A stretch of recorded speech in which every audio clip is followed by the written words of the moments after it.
Seltsam, ne? Test, Test, Test.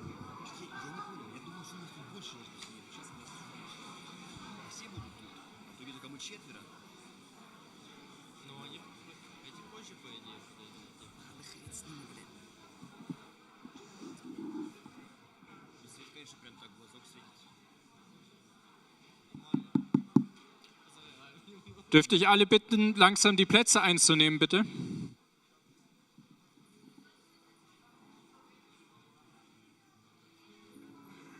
Please everyone take a seat. Conference is about to start.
Vielen Dank an Konrad Huber, Thank you very much, Konrad Huber, guitarist and core leader, for opening this evening.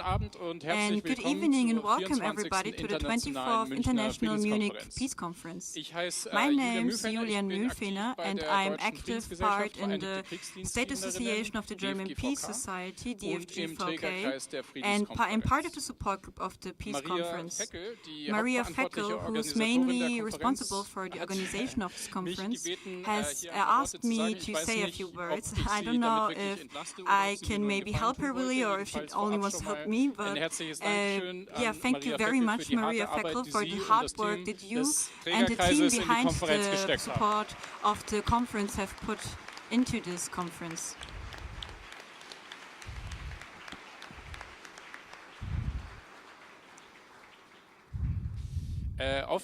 Many times when I'm part of DFGVK missions on stage, I feel a little bit like I feel like I'm responsible for pacifism in Germany because I'm one of the few young people that takes part in the DFGVK. But last year I started wearing glasses. And just shortly before, I've got some weird skin irritations, so I cannot do this job any longer. But thankfully, I don't have to do it for a long time, because there is a movement in the peace movement.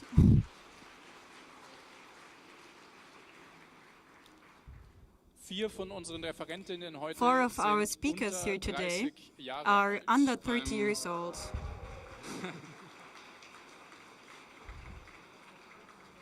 And Kerem, who moderates today, I'm not sure about him. Im Herzen schon. In the heart, yes.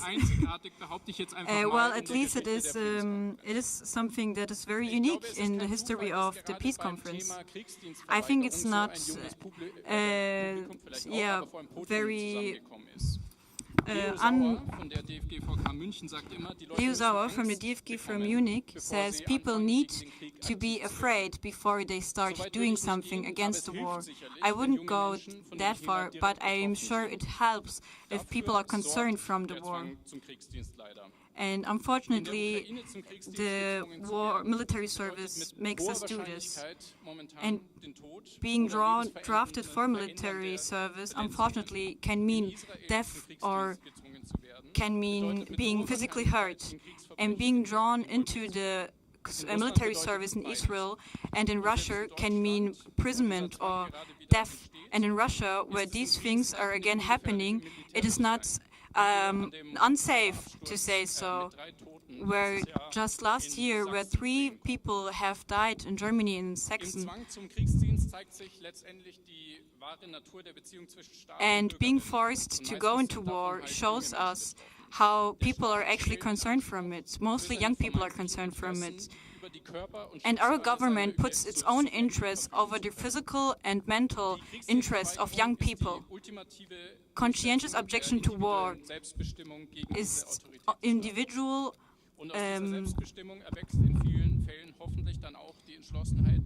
and from this there can lead to leading your life the way you want and forming it the way you want.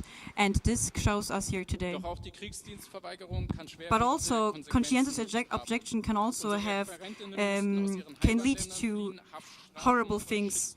Our speakers here today had to suffer from this. And I'm glad to show you, to introduce them today, because they show us that there will always be a positive outcome. Thank you very much. A few notes. We do not allow any disrespect, since we are not here on the Munich Security Conference or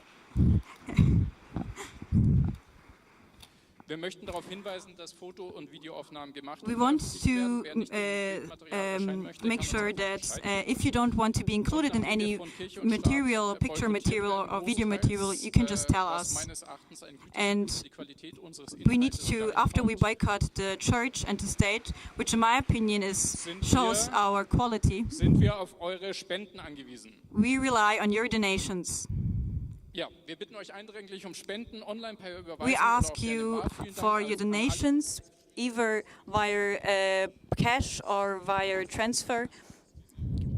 And your donations make it possible for us to even hold this conference.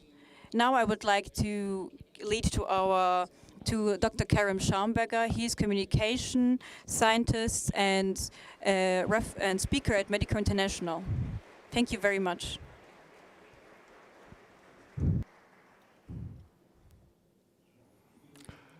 Yeah, dear friends of peace, what times are these when to talk about trees is almost a crime, unspoken, pregnant with atrocity.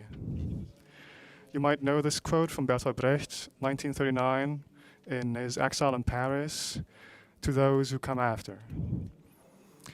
So, to talk about the looming atrocities that might not be so far away, that's why we're here today.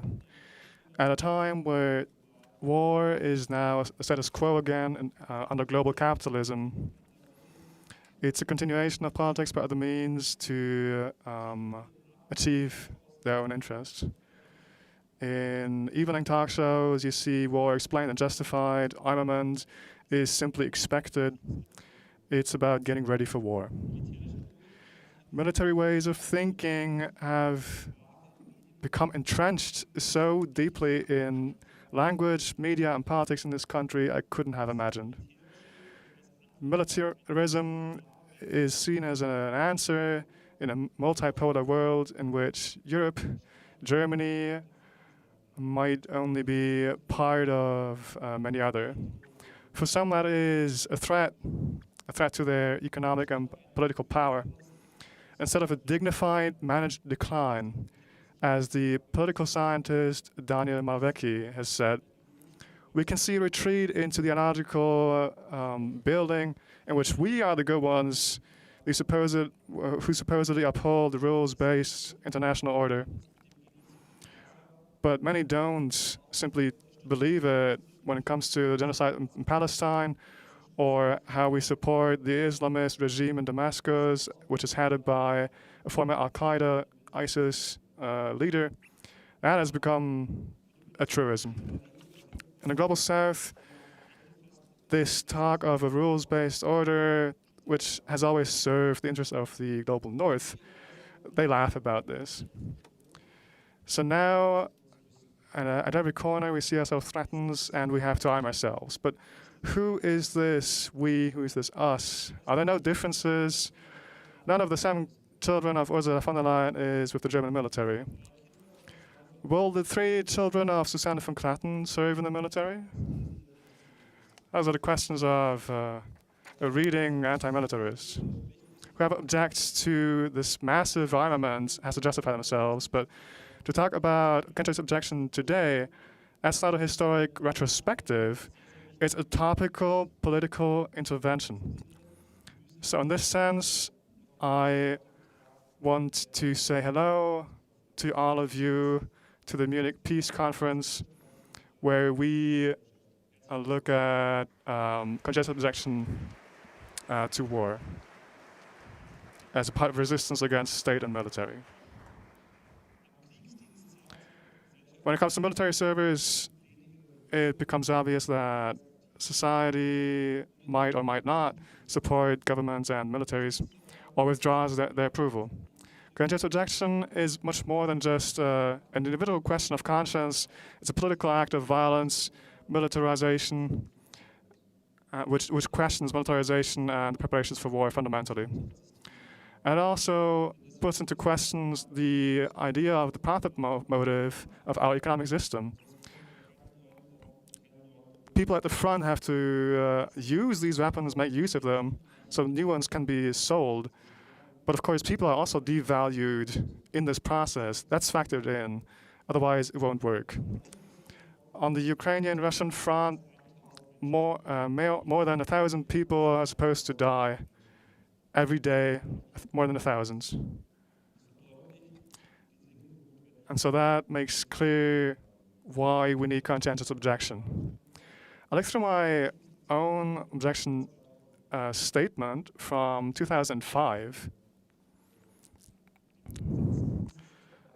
That was for a civilian service, alternative service. And I want to quote, because I found this. I have good reason to doubt whether the German military is only for the defense purposes at the Hindukush in my opinion, the economic interests of Germany are defended in the fight against terrorism. This is an obvious violation of the Constitution, end quote. This was denied, by the way, and I had to use more individual reasons. And so I wrote about my Nazi grandfather who served in the German military. So this is not a niche subject. It's an important break. It's an invitation to question the natural right of existence of the military. And our current guests now have done this already in Israel, in Russia, in Ukraine, and in Germany. They are not ready to be degraded to cannon fodder. And in these countries, it takes a lot to make this decision. It's not an easy choice. Others often don't understand.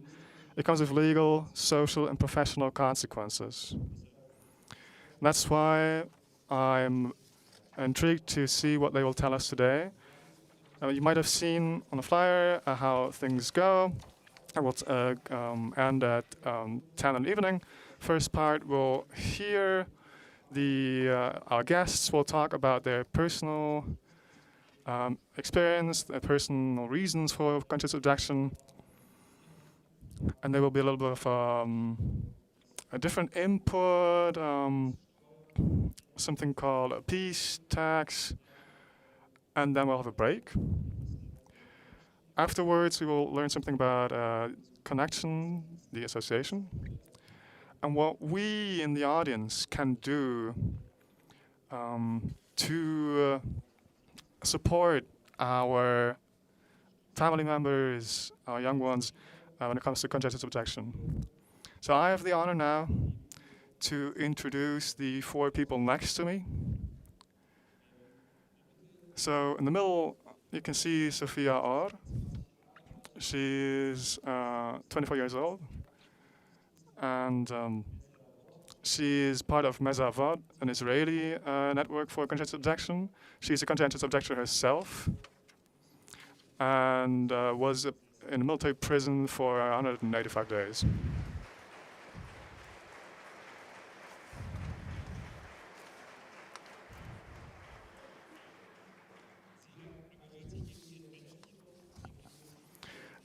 She's committed to fight the occupation of parts of Palestine, and fights for equal rights for everyone. Hello. And to her right, we have Timofey Vaskin. He's a Russian human rights lawyer. He is part of the movement of conscious objectors. And so he's been committed to fight for deserters and others since 2019, especially since the war of aggression against Ukraine. He's been working on that a lot. And he's also been working since 2022 for defending conscientious objectors. 2 years ago, he had to move to Germany to move into exile. Hello.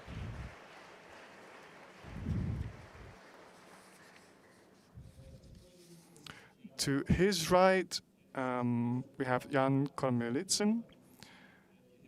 He's only come to Germany 4 months ago in order to flee from military service. He speaks several languages, is educated in 3D printing when working with plastics and concrete. Hello, Jan. And then right next to me, we have Simon David Dressler, political influencer. I don't know if you like that term, but so you can find him on Instagram, TikTok, and now Twitch. Maybe some of you don't even know Twitch. It's also a platform for videos. And he reaches many, many people, easily more than 100,000 people. And he's just finished his master thesis in Berlin in linguistics. And you might know him, or maybe not from movies, but from Instagram and social media. And he's one of the most vocal voices against the militarization of the youth. Hello, Simon.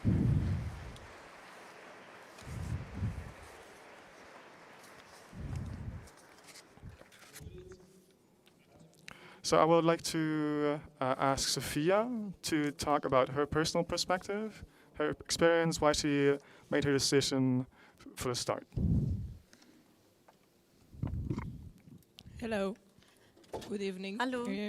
My name is Sophia. I am 20 years old. I don't know if it was a translation error. 20, not 24. And 2 years ago, Und vor 2 Jahren habe ich den Kriegsdienst verweigert in Israel und habe 85 Tage Gefängnis deswegen gesessen. Und ich habe diese Entscheidung getroffen, als ich um die 14, 15 Jahre alt war, lange bevor dem, was gerade im Moment passiert. Und ich denke, eine Sache, die mich diese Entscheidung gebracht hat, ist, dass ich in einer besonderen Familie aufgewachsen bin, in einer nicht-zionistischen Familie. Ich bin mit viel Empathie aufgewachsen, mit kritischem Denken, mit Solidarität, which is very unusual in Israel, where the indoctrination is really strong from a very young age. You grow up thinking that being a soldier is being a hero, that you are protecting your people, that Israelis and Israel is a victim, nothing but a victim, only a victim, the only victim. And that is a really hard notion to break out of. And I think growing up on values of critical thinking led me to ask questions that not many people ask of. If I go and serve those mandatory 2 years for women, 3 years for men in the military, what am I actually supporting? What cause am I supporting? What is my time being spent on? Who am I serving? And asking myself those questions helped me get to answers, which is if I go and serve 2 years in the military, I am throwing my body into a cycle of bloodshed. I am supporting an oppression and an occupation of an entire people, and then helping maintain an apartheid regime in the occupied territories. And that was something that I could not stand doing, and I made the decision that I am not going to enlist. But there was another step of deciding not just to not enlist, but to refuse to enlist, to do it publicly, to go to prison for it, to make a campaign, to make it part of my activism. And that decision came because I understood that it's not just that I can't take part in it, it's that I have to take a stand against it. And I have to raise a voice because I can, because I am privileged enough to be able to, and to try and bring the Palestinian voice into the Israeli society, where it's not just not being heard, it's being shut down and silenced since forever, and especially now.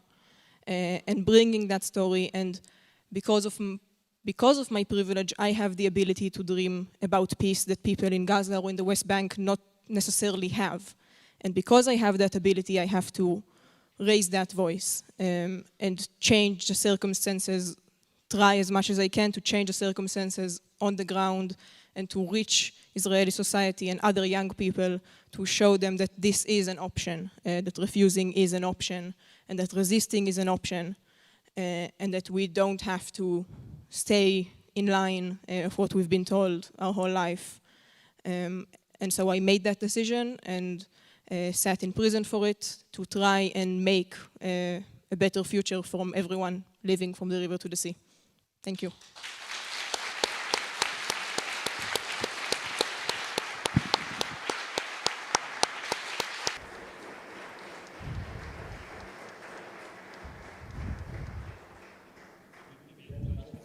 We will soon have the opportunity to ask questions. You will also have that opportunity and to ask more in depth. But now I want to ask Timothy about his experience and about the consequences of that. 1-1, ja, gut. Good evening. My name is Timothy Weiskin.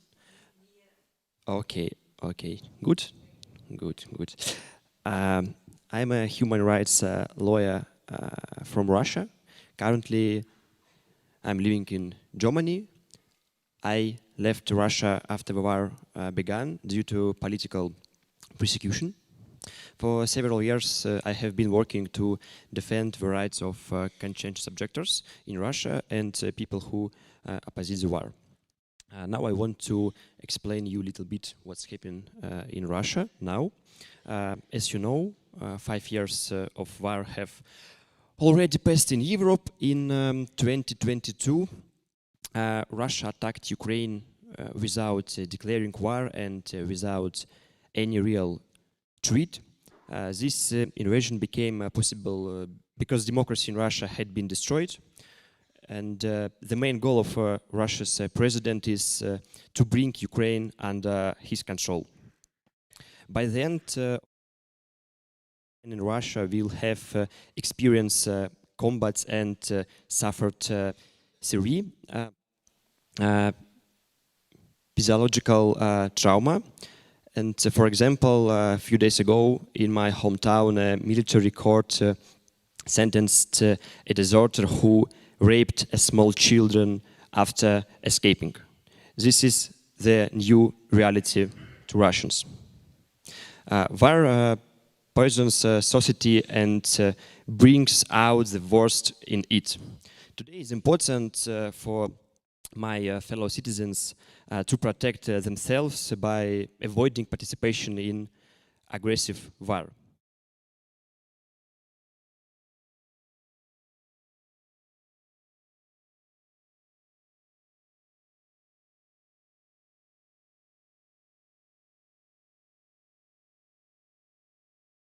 Of conscientious work relatively well in the conscription system. Before the war, about 1,000 people per year did alternative civilian service. Today, this number is about 2,700. But getting this right is still difficult. Sometimes criminal cases are opened against conscientious objectors, especially when they actively fight for their rights to not to serve. Avoiding conscriptions is also important because conscripts can be pressured to sign a contract and then be sent to the front line. In general, many soldiers reach the front voluntarily. This does not apply to mobilized people. Although power cases of physical forced mobilization are very rare, since 2023, the Russian armed forces have started to buy people for the front line. Now, a contract can bring between 4,000 and 15,000 euros and around 300,000 euros per each month on the front line. This works because for millions of people in Russia, these sums are extremely large. Poverty is fuel for war. For active soldiers, the right to refuse military service is, in practice, almost impossible to use. Those who refuse to continue participating in the war may face severe torture and extrajudicial killings. For example, in winter they are tied naked to trees and left to die slowly. In summer, they may be tied by their feet to a rope attached to a car and dragged across a field until the soldier dies. There are many deserters, but it is hard to estimate the real number. In theory, deserters should lead to prison, but in practice, many deserters are detained and then sent back to the front by force. Sometimes people have to fight just to be put in prison instead of being returned to combat. I believe my country will survive this hard period. Things will improve and we will build a democracy state so that we can prevent a new war and genocide. At the moment, the Russian authorities are persecuting me for my human rights work. In dozens of countries, I am being searched for as if I were a criminal. I am grateful to Germany for giving me protection, but I must also say that Germany makes a serious negative contribution to this war, both on its own and as part of European Union. Europe spends millions of euros on sanctions against Russia, but ordinary Russians and anti-war immigrants suffer from them most. Meanwhile, families of suspected war criminals often feel very comfortable in Europe. Despite sanctions,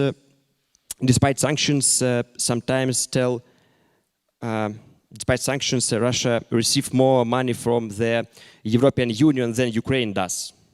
And German authorities sometimes tell Russian deserters, your President Putin says there is no risk for you in Russia.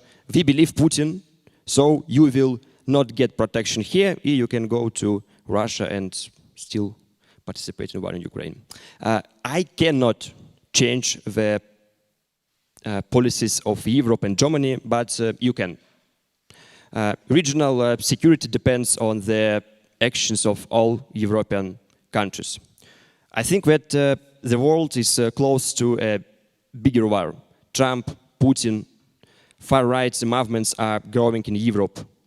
As a human rights defender, I believe the rights to refuse military service for reasons of conscientious must be guaranteed. But if European leaders don't change their foreign policy, war may come to Europe too. Are you sure that in that situation you would be able to refuse military service for reason of conscientious or find protection in another country? The best way to protect the right to refuse service is to prevent war.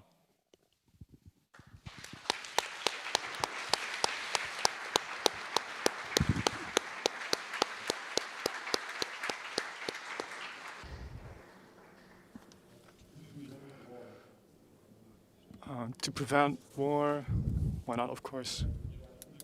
Thank you very much. We can talk later about the cases of Russian refugees, contest objectors, and who have been still sent back to Russia by the German state. But now I want to ask Jan. He is looking at it from a different side, and he'll talk about why he doesn't want to go to the front.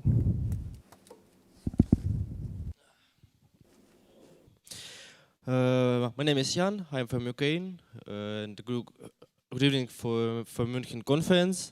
Do you hear me clearly? Yeah, super. I was born in Kiev and live my peaceful life in Kiev all time. Today I want to talk with you about why I leave my country, because of why I don't want to fight in Ukrainian military, and another some questions what I hear always.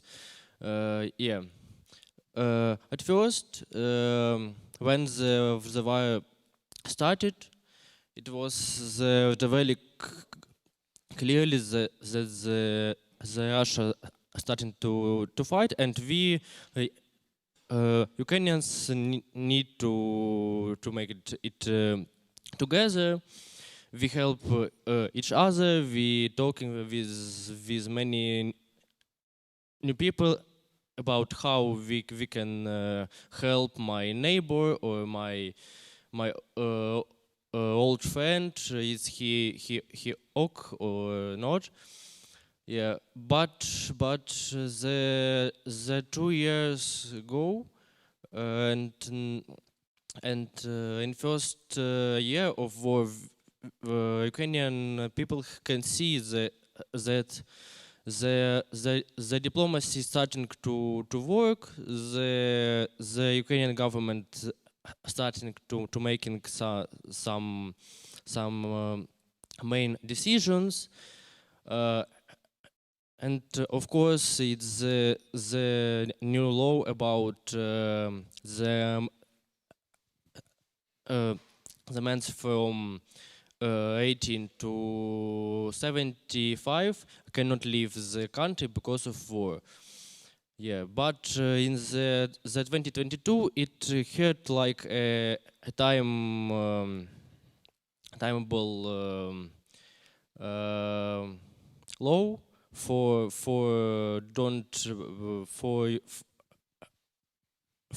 Ukrainian people don't panic and another clearly ways. Yeah. But in the 2023, because of Ukrainian counter-attack in Bakhmut and other places, which keep only a few people who dies for half of 1 kilometer or 1 kilometer. So borders was closed and people starting to thinking about it, and the diplomacy cannot making any movements for peace. Our government start to talking only about a war. Yeah, and when in the last year, in September, our government making a new law about the men from 18 to 22 can leave the country. I had 1 month to think about it because I am 23 in October. Yeah, and I make a decision to leave the country because I cannot work in this country. It's always we have not electricity and other bad stuffs. But like argument, I lived from my country. It's a very big corruption in Ukraine government. When you see your friends, your colleagues, your parents in the same people fighting in the front, but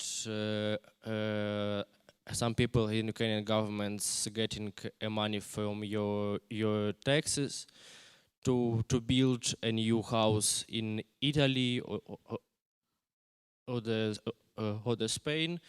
It's really bad for motivation of our society. Yeah, and in the 2022, when motivation was high, I go to mobilization center and ask, can I help like construction engineer? I'm studying construction engineer in Kyiv. I want to help my country to rebuild our hospitals, our schools, and another. But people in this center says me that we only need a fighter. So I don't starting it. Yeah. So that's my story and that's my discussion. And the main argument for me, it's when all propaganda works against Ukrainian and Russian people. They need to fight each other. And for example, me, I have no problems with Timofey. We speak each other. We sitting in the main stage, and yeah, I have no no question for him. Yeah, so thank you a lot for your attention.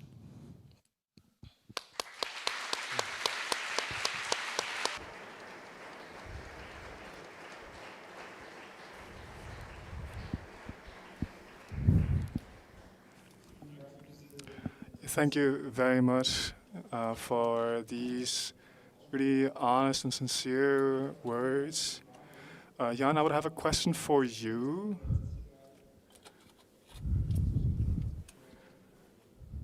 Einfach aufsetzen. So you said last September there was a law that 18 to 22-year-olds are able to leave the country.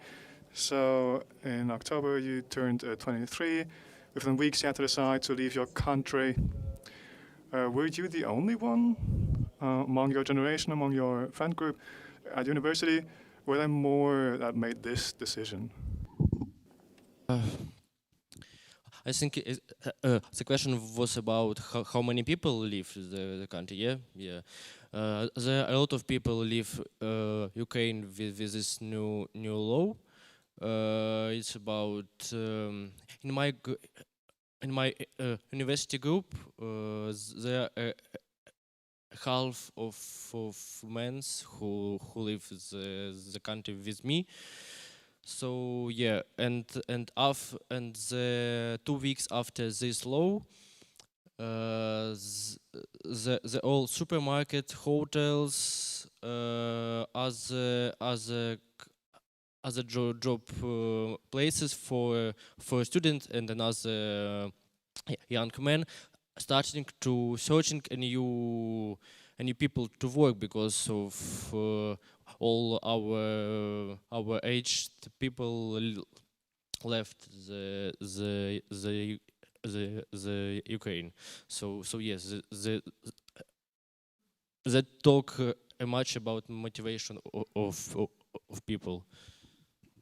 Ja, also das. So after this law, 10,000s of men leaving the country, that's something that you don't hear much in the public debate here in Germany. But I think it says a lot that half of the people you studied with decided to leave. And so, Timofey, I would be interested, you have more experience when it comes to conscientious objection. I said at the beginning, it's a very lonely topic, so to speak. It's a decision you have to make for yourself. So when you were in Russia, did you meet people of a similar conviction? How did you meet other people to speak to about this? I hope I correctly understand your question. When I was in Russia, I was a student, and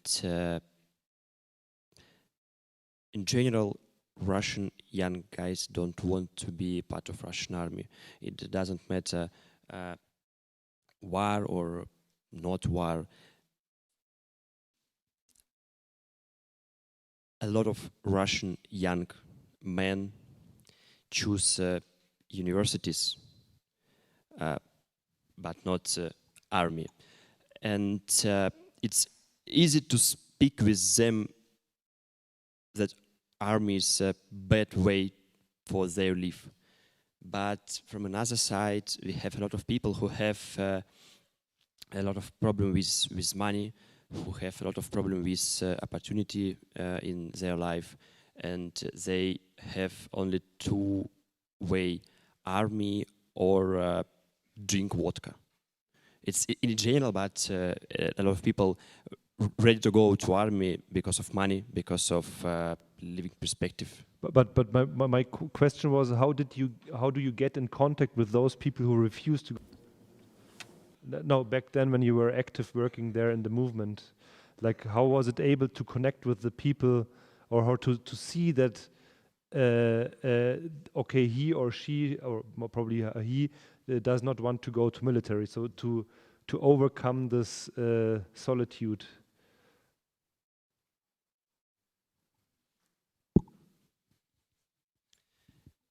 Russian society in general is educated society, and people understand.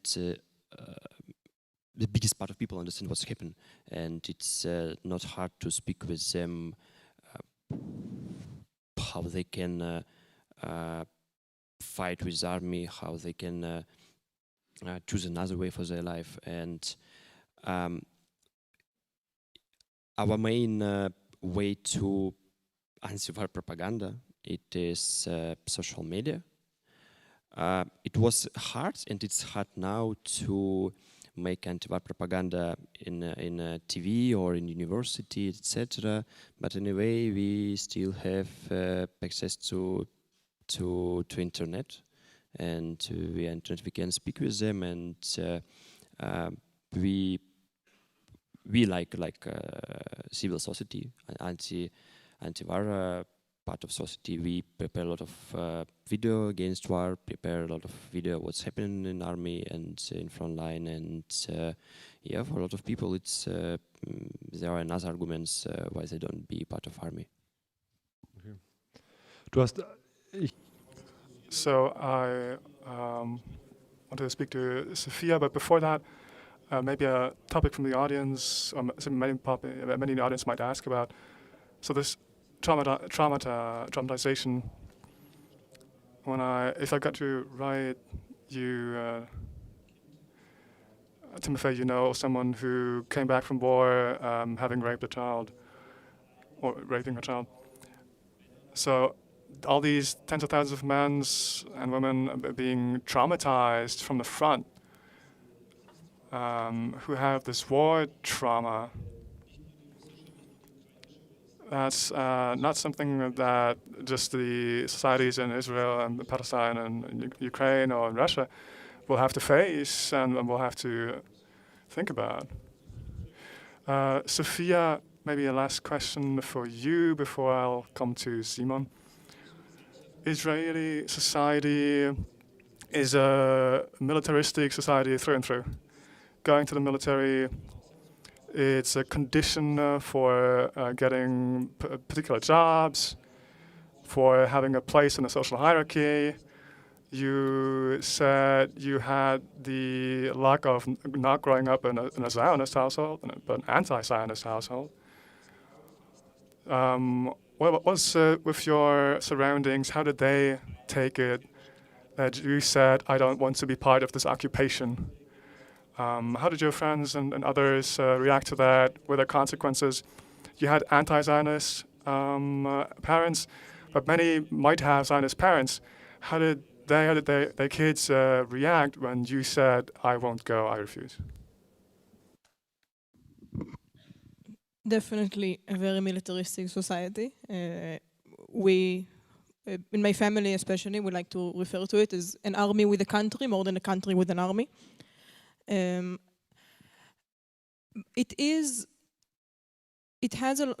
of the consequences are social for refusing, although the army will try to convince you otherwise when you say you want to refuse.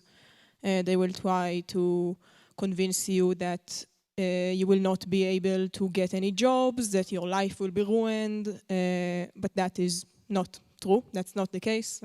I'm in university, I am working, but they really want that narrative to be strong, so that we will not be a strong movement, that people will be afraid to refuse.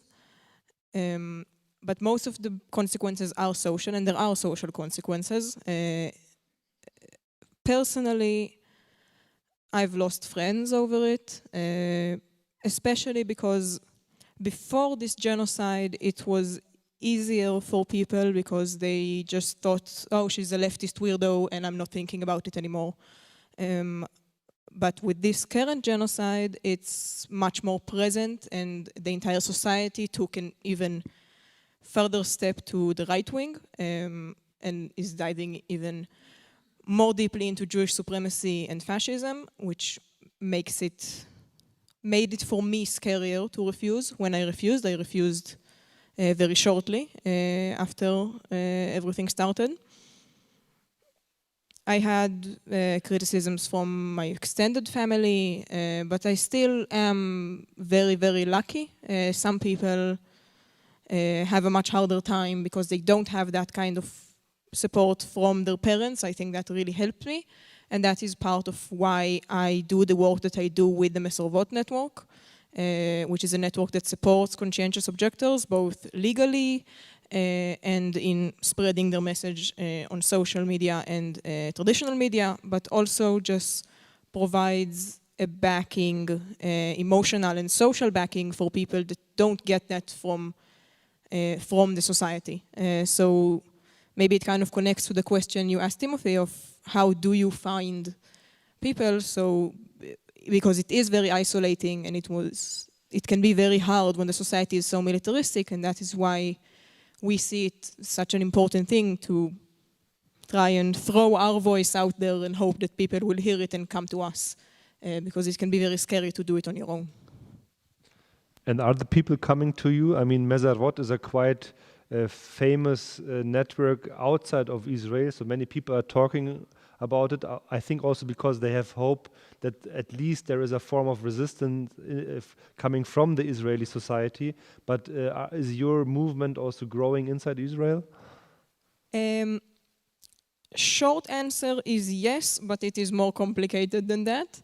It is, in general, the number of people that go to the army is way lower than people think. At least before this genocide started, it was only around 50% of every age group that actually enlisted, because there was a lot of people getting exemptions on medical or mental health backgrounds or religious backgrounds. And also, even Mesorvot is made up mostly of what we call gray refusers, which is people that refuse for political reasons but don't do it publicly. So the number of people that do it publicly, like me, has grown since the genocide started, pretty significantly. Both people that do it publicly but without their name, and people who just do it publicly like I did. It is growing. We have had more conscientious objectors these past 2 years than in a long time, which is hopeful, but also I think it's part of the fact that that extreme situations makes people go to the extreme, and the extreme right is also getting stronger, and in general the country is getting stronger, and the right wing in the country is getting stronger. It is maybe changing. I think people, mostly for their own good, for less so thinking of Palestinian lives and more thinking of the way that doing a genocide is also hurting the people that are doing the genocide, the everyday people, the citizens. And people are tired of having rockets fly over their head and of everything getting expensive and everything always being violent. So it can change quickly, but in general, the trajectory of the country has been to the right for a long time, for decades. And also recently, the army has started making it much harder to get those mental and medical health exemptions. It is getting way harder. It used to be pretty easy. It took my sister 15 minutes to do it when she was 16. Some people have psychiatrist notes that they are unfit for the army and that they will break down and the army doesn't care. So it's a complicated situation. It's very short answer, yes, but also complicated. Yeah, also the number of suicides of returning soldiers is rising constantly, as I have read. So, ich wieder auf Deutsch. Ich möchte. So back to German. I want to thank you three. First off, it's not easy to come here from Israel, from Ukraine, from Russia, and to talk about this subject. There can be consequences. So I would like to ask the audience to please clap for them.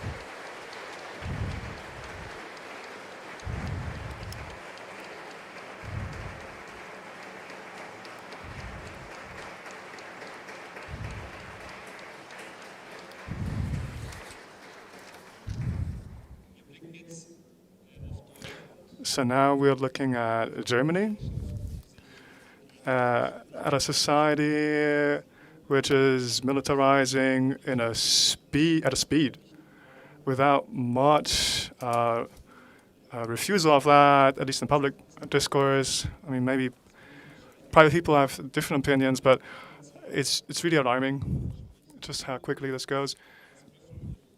And so, Simon, you've been talking about this now publicly. You're 26. So why have you made your decision to do that? Maybe you could say something about that. Yeah, I would love to. So my name is Simon David. As I've said, well, I've become a political influencer. I think that term is okay. I didn't plan to. So almost 4.5 years ago, I started recording my own political journey in short videos, and a lot of people were interested really quickly. So my first video about conscription, that was almost 4 years ago, spring 2022, when the first calls for conscription came up in public discourse. But Ramelow from the left party was interestingly one of the first in Germany as well. And so back then, I didn't think too much about the relation between the state and its people. I was just a young man. I hope I'm still a young person. But then I was even younger, and I was just at the first time after the lockdown, the COVID pandemic. So my entire university course was from my laptop. It was the first summer after this time period. And so the first thing you hear is a young person, more not so young people who want to use you for their purposes. And so I made a video and I said, that's not fair. And there was a lot of positive feedback to that video. Many young people told me they think the same. And since I think I became one of the 2 people in Germany, which you can see on the talk shows, and who have this sort of conviction, this opinion. And so, Olonimo, my compatriot, if you will. And so, my opinion on conscription and getting ready for war in Germany, that's changed. Because I've realized it wasn't just not right, unjust in this very moment after COVID, when many had to take a hit during COVID. This making use of people and afterwards. The relation between the state and its people. There's a lot of force in that. Even if we had the best schools, and if we gave young people in Germany a lot of political attention, which they don't get, there just aren't enough of them in regards to old people. So even if we all got 10,000 euros a day or every month, it's still a relation of force between the state and its subjects. And so what's behind all this is this being or getting ready for war. So conscription in Germany is a way of Germany to make itself known on the international stage, the geopolitical stage. There was a talk show not that far away from here. Well, I live in Berlin, so I was in Vienna, not too far away from my perspective, at Servus TV, which is probably more right-wing TV station. And so it was also about rearmament and conscription. And one of the people I was talking with, I was from the International Women's League, a person. This situation of threat, that Europe has to defend itself from a looming Russian threat. She said there's just not enough reason to believe this. I would agree with her. And I would say, if you talk to these people from the right wing, from the militarist side, I had the big luck to talk to people like Kiesewetter in talk shows and ask them, Mr. Kiesewetter, do you really think there is a chance of Russia attacking Germany? And if you really ask them and keep asking, they'll tell you, no, I don't think so. So you have to ask, why are we doing all of this then? And so who I was talking to in this talk show then said, from the government, it's just not enough information about this supposed threat. And so I turned around and said, that's probably the only point where we don't agree, because I think this idea of a threat, I think is pretty clear. The idea here is that in terms of geopolitics, Germany is getting left behind. Throughout the years, Germany was the smaller partner of the US. The US used brutal force to uphold this world order. You just have to look at Vietnam or South America. And Europe was able to stay back and reap the benefits. And now the US is turning away from Europe for a while now, for years. Instead, US is looking at the Indo-Pacific and China. China is being viewed as the big enemy when it comes to global hegemony. So they want to do something about that. So Europe now has to use their own military force. Whoever has the most weapons has the most say, really. And that is, well, the background behind all this armament and conscription and so on. It's not about Europe and Germany defending itself or preparing for a defensive war.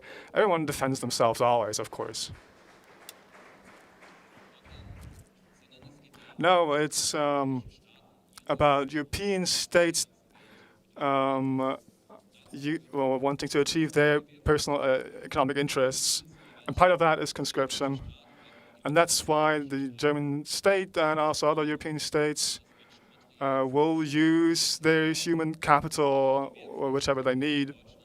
And so conscription is talked about in Germany so far, as of right now, which will be happening in 2 or 3 years, I think. That's a way of getting this supposed human capital. And I mean, right now, I think I'm kind of on my own here, together with my friend Ole, of course. But I'm really glad that there are student strikes against conscription in Germany.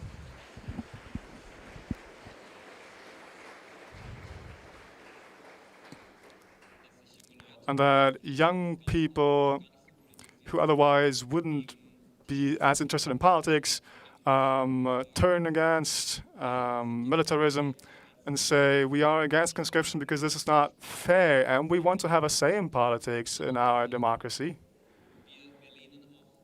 And who say, we don't just oppose conscription, we oppose having an army ready for war. Not because we just don't want to right now, or because we oppose violence. Of course you oppose violence, but we oppose these economic interests. And we oppose a state forcing us to defend its own or achieve its own economic interests on the entire world. And that gives me a lot of hope.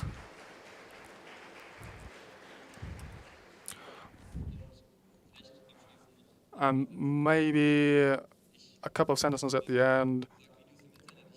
I make videos on the internet. I'm sometimes in talk shows. I get a lot of hate from commenters. Of course, you can probably imagine what these kinds of people say. And I have other things I would want to do than sitting in a talk show of Robert Kiesewetter. But I'm glad to sit with all these honest and brave people here where I can share my experience and listen to what they've done. And so I want to say thank you.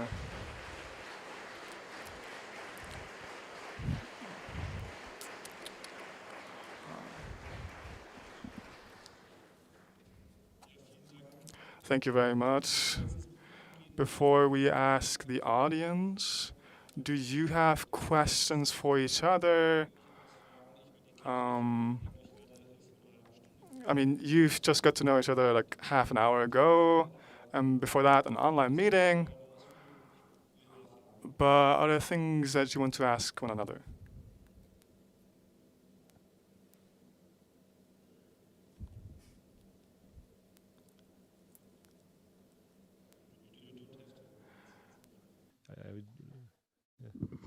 But what if I want to? Yeah, then go.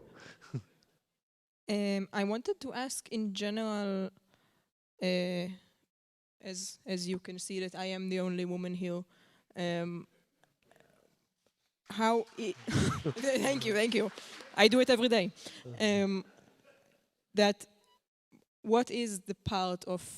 Is there any more feminist or woman movement involved in your struggles where you are? Is it even, I don't know the law that are dying to pass in Germany. Is it only for men? Is it both for women and men? So maybe we start with Simon and then you go ahead.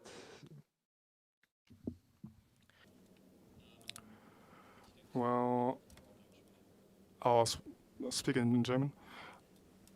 So the current conscription law, well, it's only in regards to men, young men, because in order to conscript young women, you'd have to change the constitution, and there's not a majority for that in parliament. So from a liberal or nationalist, nationalists such as the Green Party, there is an idea it would be very feminist and inclusive and, of course, equal rights if young women would also be forced into the military. And so in these talk shows in the talk show in Austria where I was at Servus the moderator also asked me, I won't say the dialect, but Mr. Drasler, wouldn't you say it's more fair if young women were also conscripted? And for me, it's a silly question. No, of course not. I don't care who. It's just all unjust.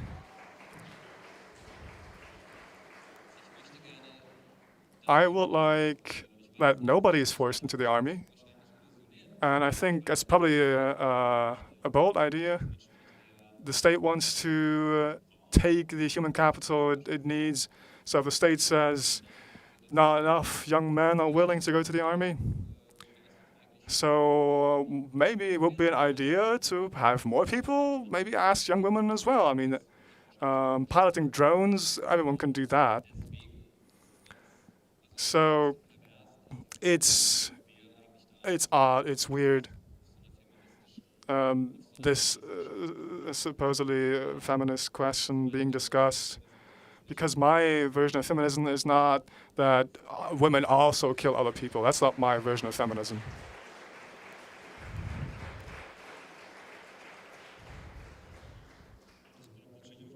And of course, it remains that if women are also forced into the military, who is supposed to make all these weapons at home then?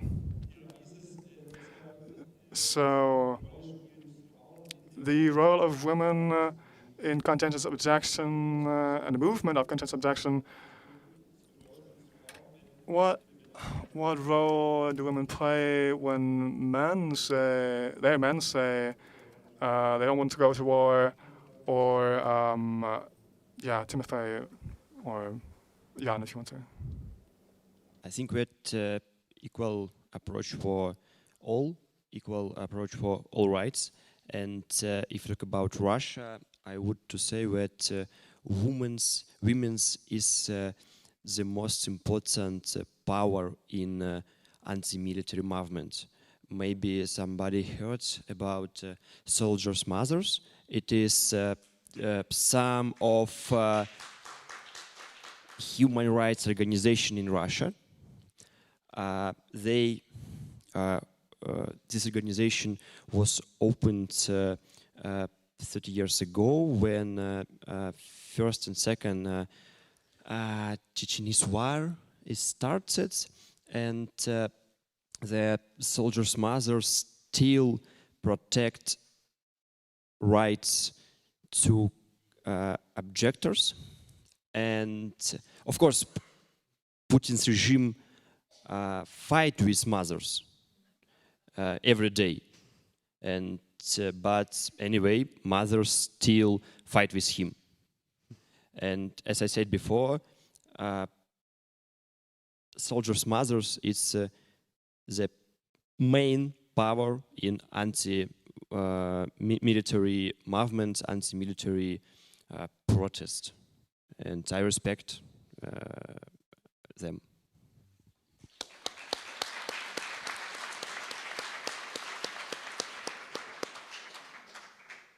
So in Ukraine we have the same situation, but without legal organization. We in Ukraine we don't making an organization. Our women's always fight back against hard ways to mobilize Ukrainian men. A lot of examples was in the city of Odessa, when women's mothers and girlfriends and wives put back his children or man or boyfriend from Ukrainian mobilization forces, buses. So yes, it's very important in Ukrainian too. Thank you. Yeah.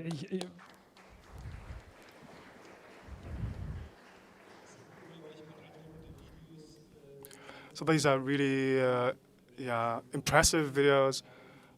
When you see videos on the internet of Ukrainian men trying to be recruited, or from people trying to force them into the army, and then their wives or their girlfriends helping them not to get recruited. That was a really interesting. So now we have 10 or 12 minutes for discussion. Do we have a microphone for the audience?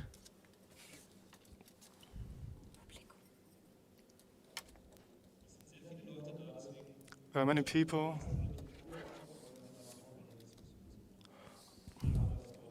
So here at the front, maybe wait for the microphone.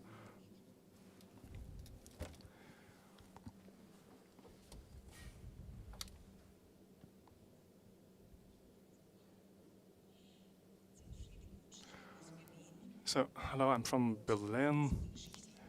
And when I look at history, it's important that many people gone onto the street to protest the student strike in December. There were 55,000 people on the streets, but it's still not enough. We need hundreds of thousands of people on the streets. We need many, many people.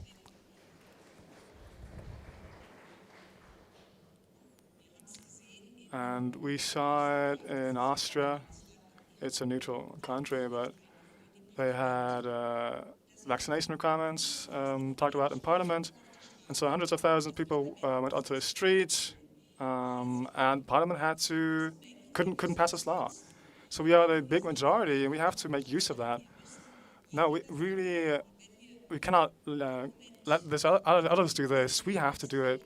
So if you look at documents from the Second World War, this total destruction we have to look at it because we have to understand what war does to us. We can't just let others do it, though. We have to do it ourselves. Grandparents have to say to their grandchildren what it means to be at war. And it's so important to do more about this. The 5th of March is the second school student strike, and I hope there will be hundreds of thousands on the street.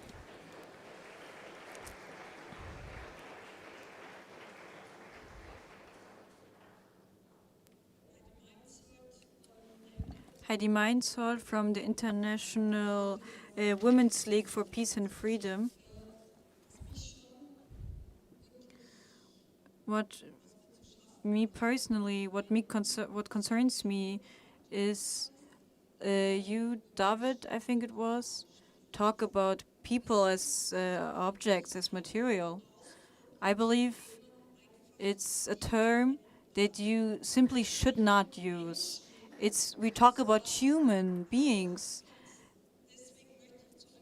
And therefore, I would like to offer a key term. What gives us security? What gives us safety? The war and armament does not make us safe.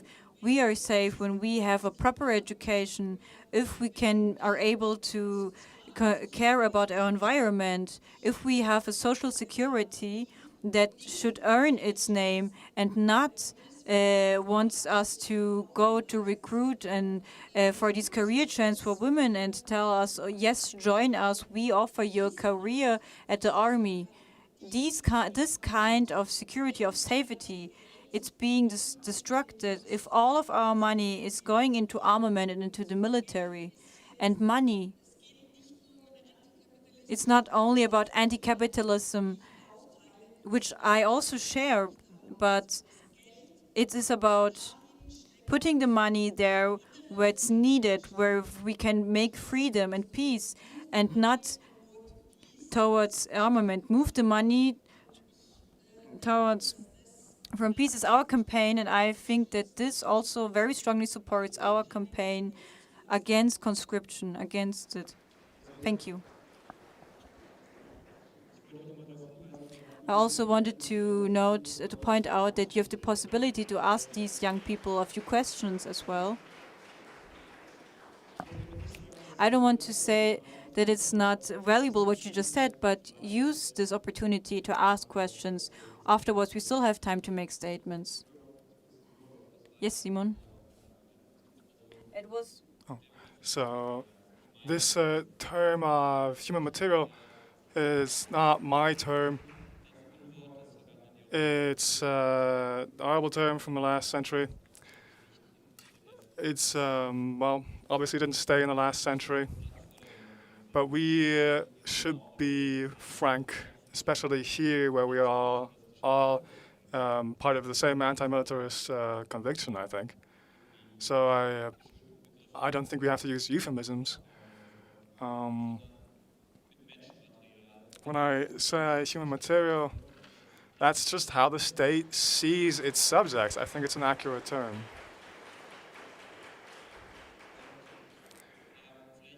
So maybe I can be even more frank. We have 3 people here. I mean, people my age in Ukraine can't leave the country. Ukrainian state government sees its people as human material. So I have no doubts if Germany is at war, it will, if necessary, also make use of its male or female citizens as cannon fodder to be used as human material. So I think that term is fitting. Human material, human capital. Human capital, human material. I have a question to the guest from Ukraine. And what do the people think there? Are there voices that are talking against the politic of Zelensky, that he only wants armament, that he doesn't want any concession? Are there people that do not agree with what he says, with what he thinks? People that want to change this war also with concessions? Because here, this democratic news here, we don't hear much about it.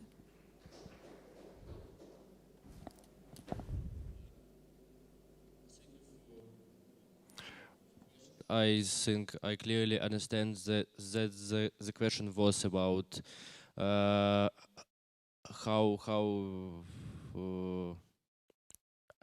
I don't really understand the question clearly.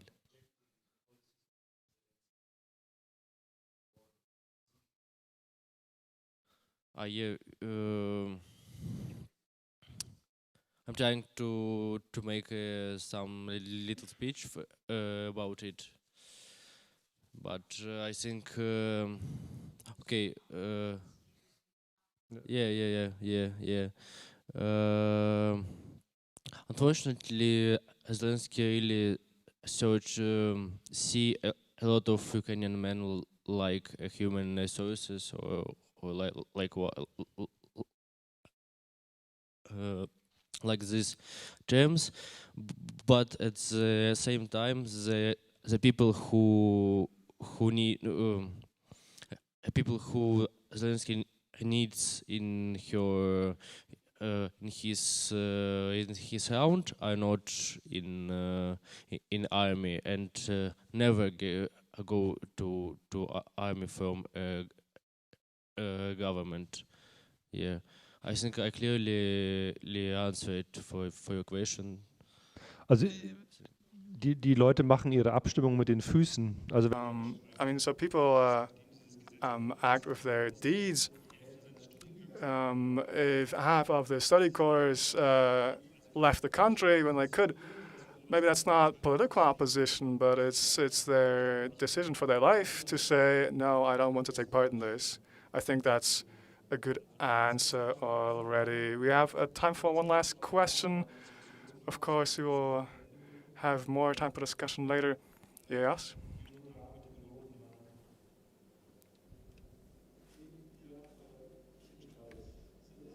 I'll make this. I'll make the decision. Should I tell the question in German or English? Okay, it's about the school system. The question goes to the one from Israel, Ukraine, and Russia. How it is, because in Germany we have the subject topic politics and society, and how it is for you. I didn't understand the question. Could you repeat it louder?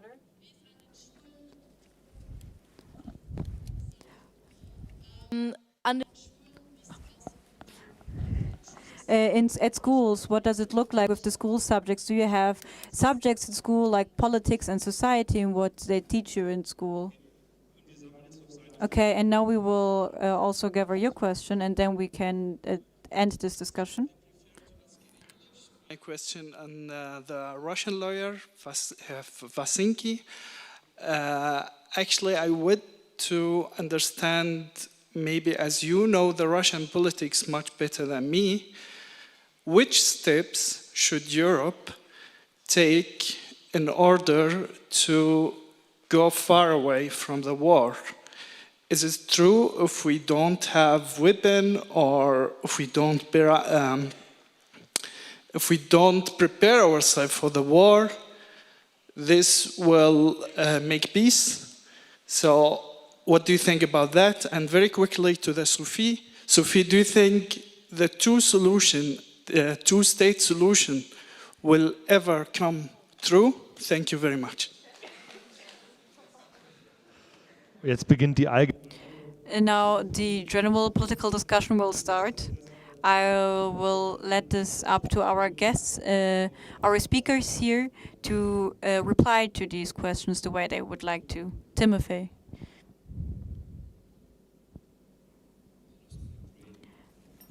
Because here is German or English, German, and I hope I correctly understand the question. Do you want to know how people cross out front line, or?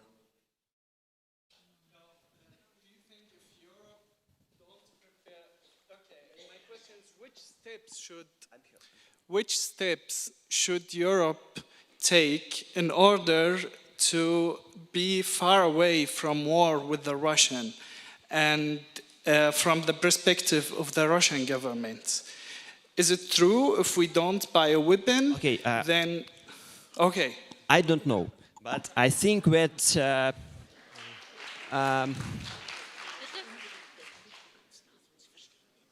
Ukraine's army fights very well, and Putin's army don't have enough power to continue war in Europe. Maybe they decide to start new war in Europe. I don't know. But as I said before, we have not only Putin in world political map. We have only Trump, and Trump wants to occupy part of Europe. And we don't know what's happened when Putin and Trump decide to make decision together. When they make decision together, we will a lot of problem, because I think all you know that Europe don't have enough power to protect against to fight with USA or Russia. Of course, I'm against war, but anyway, it's real life when we have Trump who want to occupy Europe, and Trump and Putin who want to occupy Europe, and it's possible. Why not? But I hope we will live here without war, and all people in Europe will live without war. And maybe do you hear about how NATO in English? NATO. I hope it's understand what is NATO. You know that NATO have a plan that Russia can occupy Baltic countries, and afterwards NATO will fight with Russia. It means that NATO ready to give Baltic countries to Putin, and afterwards they will fight.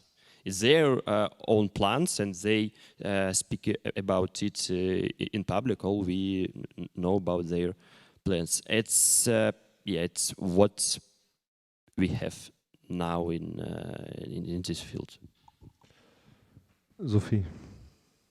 Sophie.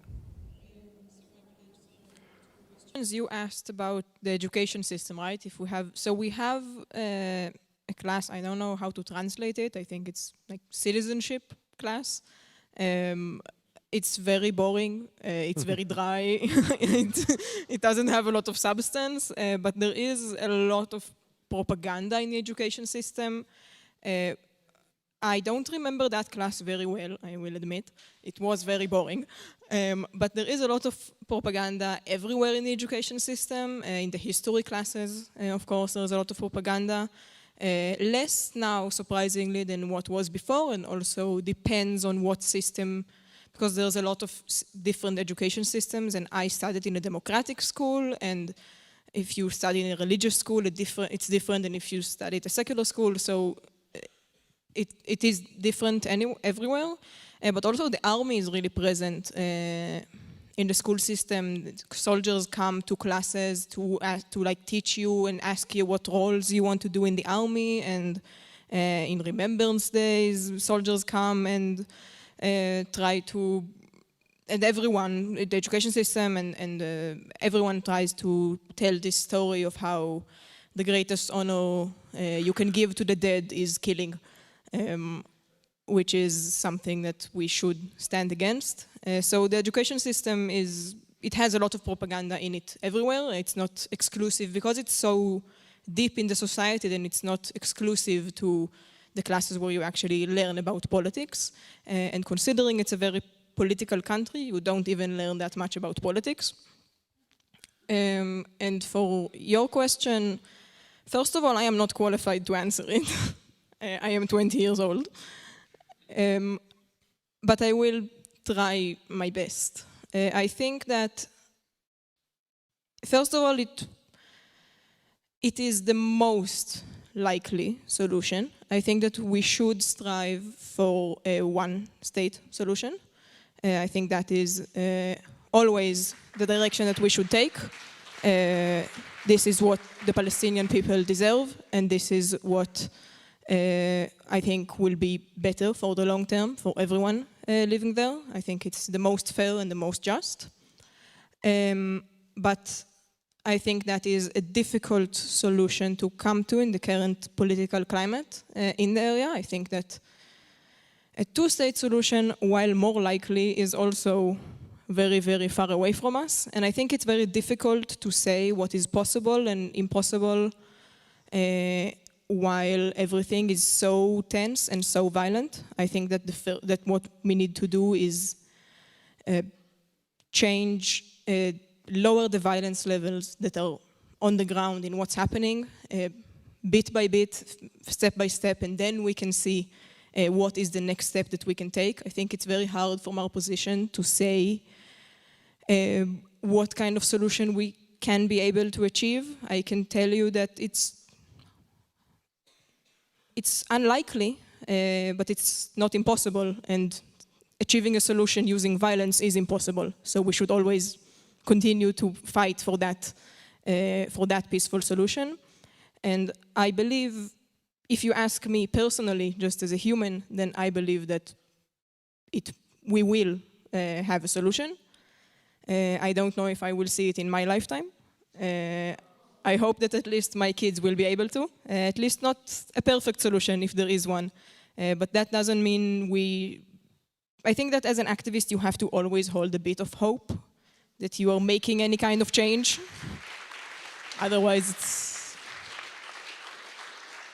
it's very hard to keep going if you don't believe that you're making any change. But sometimes the change can be small. If I do any kind of activity and I get 1,000 comments telling me I should die, or they will kill me, or they will rape me, or all those kinds of comments, but one person says that I made them think about something again, or that I have something in what I'm saying, then that is an impact, and that is the impact that we step by step need to work towards.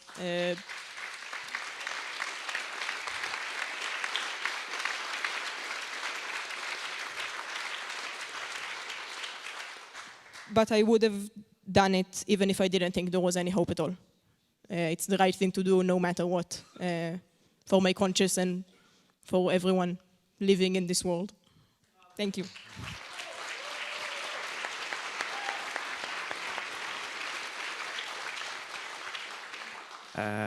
Could I add about education in Russia? Now, of course, we have a lot of military propaganda in school education. It is special subjects, special classes. Our school have a special military classes. It is, military classes. And also we have a special subject when our young guys speak with teacher about war, that it is good, especially war in Ukraine is good. And but before war in Ukraine started, the main idea which all we learn is we are Russians, good guys, because we won in Third World War. And all our official cinema was about war, and war was showed like easy and romantic way. And really 20 hours per day each channel show military films and serials, not only about war but also about, for example, special forces, police, and etc. I think that they did not prepare to war, but anyway they all show it for us. And each year we celebrate Day of Win, the Day of Win. It's 9th May.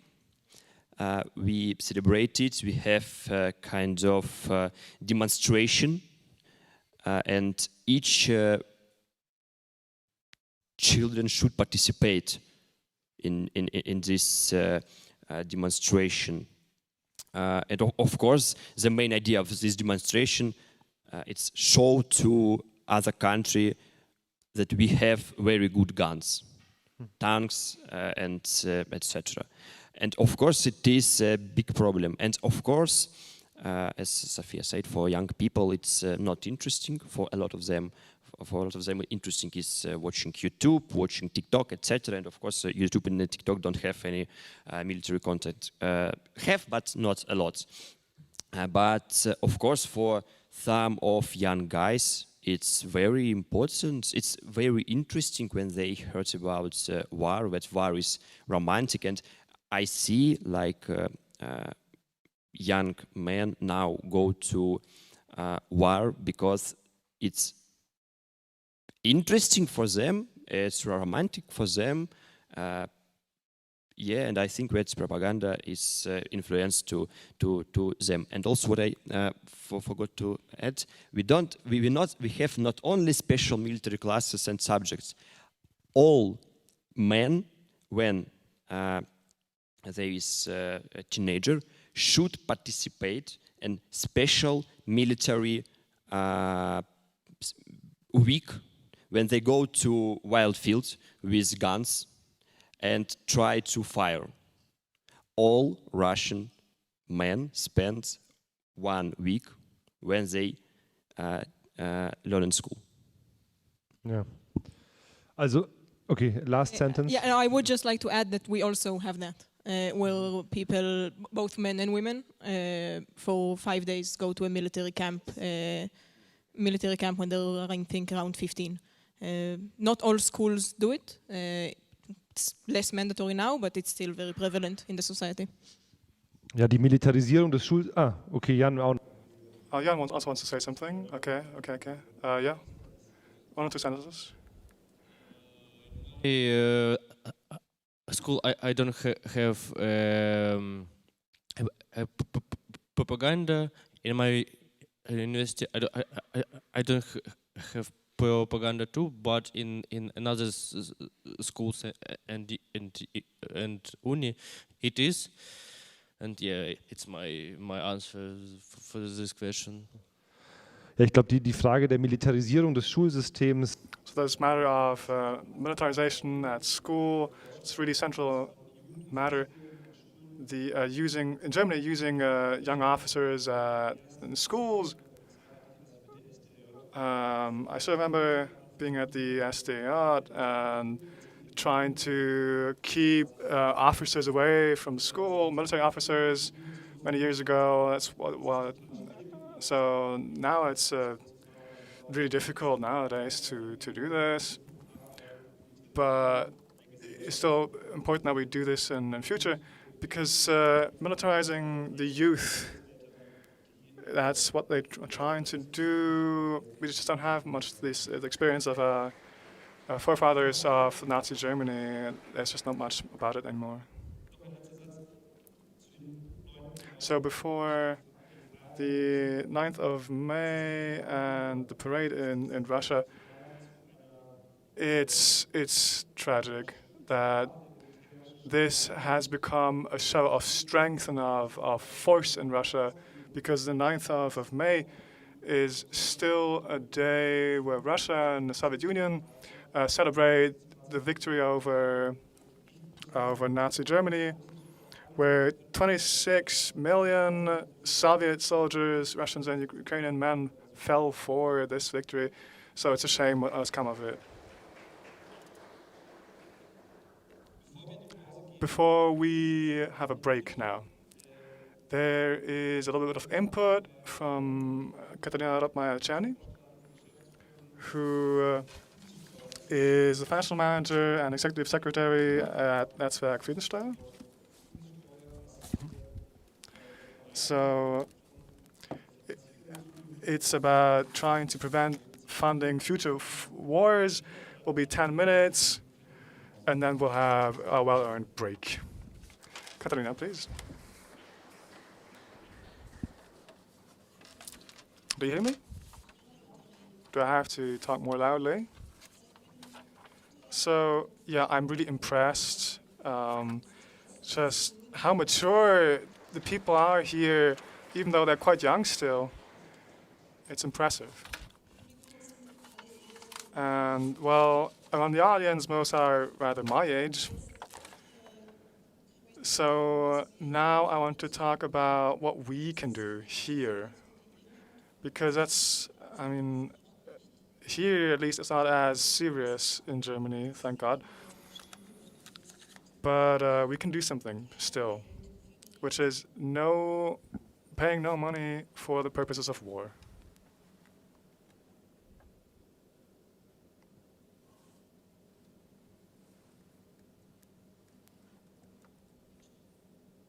Oh, I have to turn it on. You don't have to read that. I'll speak about it. So, what makes an individual person? Maybe you know this story of a wine region where a king got rid of taxes. So instead, he took from all citizens just one jug of their best wine, which was then put into a big jug. And so everyone took their jug and put it into this barrel. And so the king then wanted to try it, but the wine from the barrel was without taste or smell to it. What had happened? Well, one of them thought, I'll just bring a jug of water, I'll put it into the barrel, and no one will notice. But sadly, everyone had that same idea. And so everyone is important.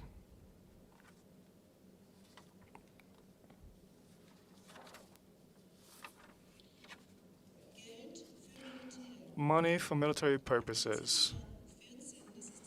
So in the military budget, 2019, $24.9 billion dollars, and much more. So as you can see, it's 12% of the entire budget just for the military. Then 2026, you can see $82.6 billion euro. That's almost twice as much. So now we have 15.8% for the military. Beforehand, it was 12. And then on top of that, there is a special budget of 100 billion euros for 2026. So that adds 25.5 billion. And of course, there's 500 billion for infrastructure, another extra budget, but a lot of that also goes to the military. So who's paying for that? Yeah.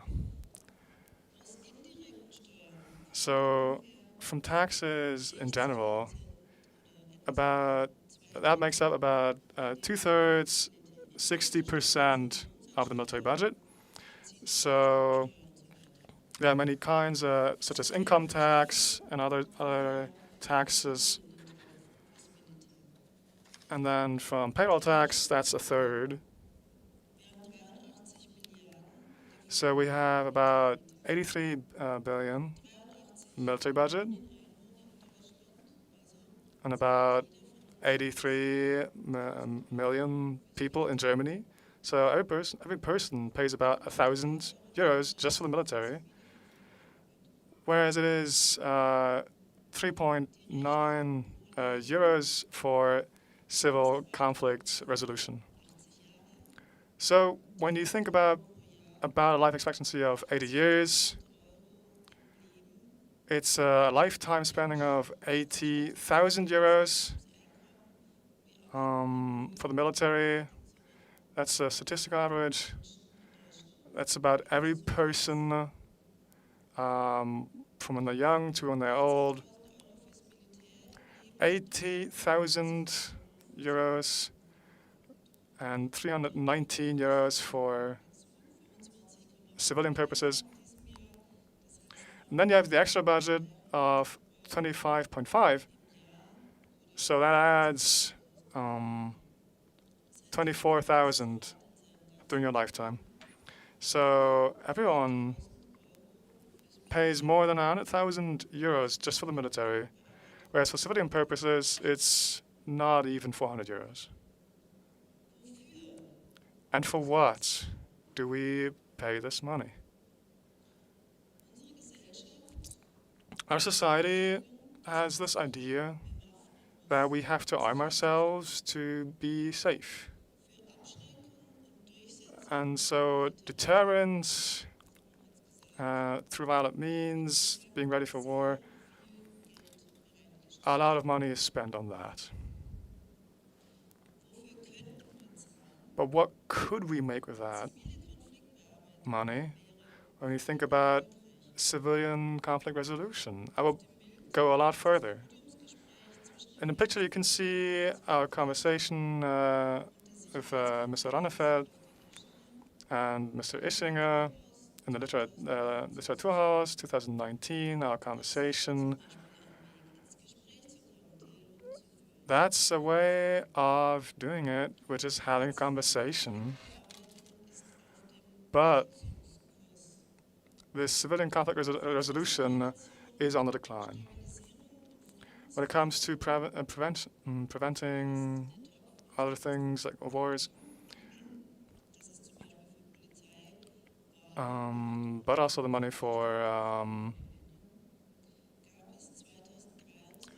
police forces or for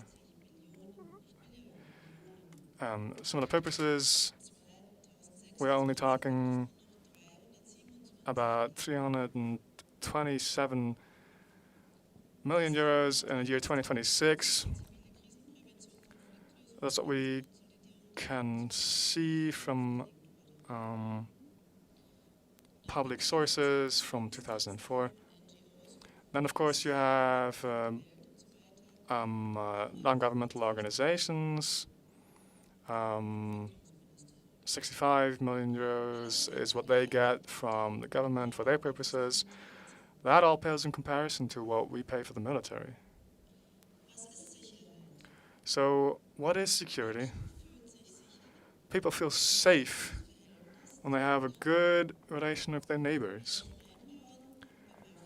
Whoever needs to arm themselves and seclude themselves is not safe. Peaceful conflict resolution is twice as effective as violent means. There are many recent publications that show that, such as Civil Resistance. Still, we spend so much money on military purposes, not on peaceful means. And that is not the right way. When it comes to a peace tax, now we would have to support this. So what we want to achieve, our association, we don't want to pay less taxes. We want to have a say. We want to choose between civilian purposes and military purposes. We simply don't want to be part of this funding of the military with our well-earned money and the taxes we pay. So through this civil tax law, we could guarantee what the Constitution says about conscientious objection and objection to military purposes. Our idea is, I'm in favor of a law under which nobody is forced to participate funding in the military and armaments. Instead, I want to have this money used for civilian purposes.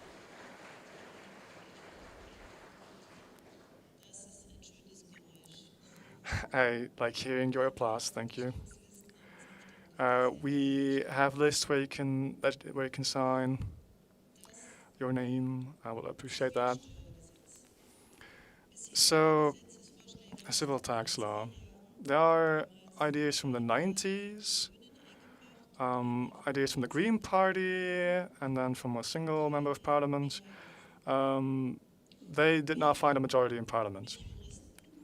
We talked to lawyers and had a human rights lawyer check it and a tax lawyer. And they say our idea is possible, it's meaningful, and it is necessary.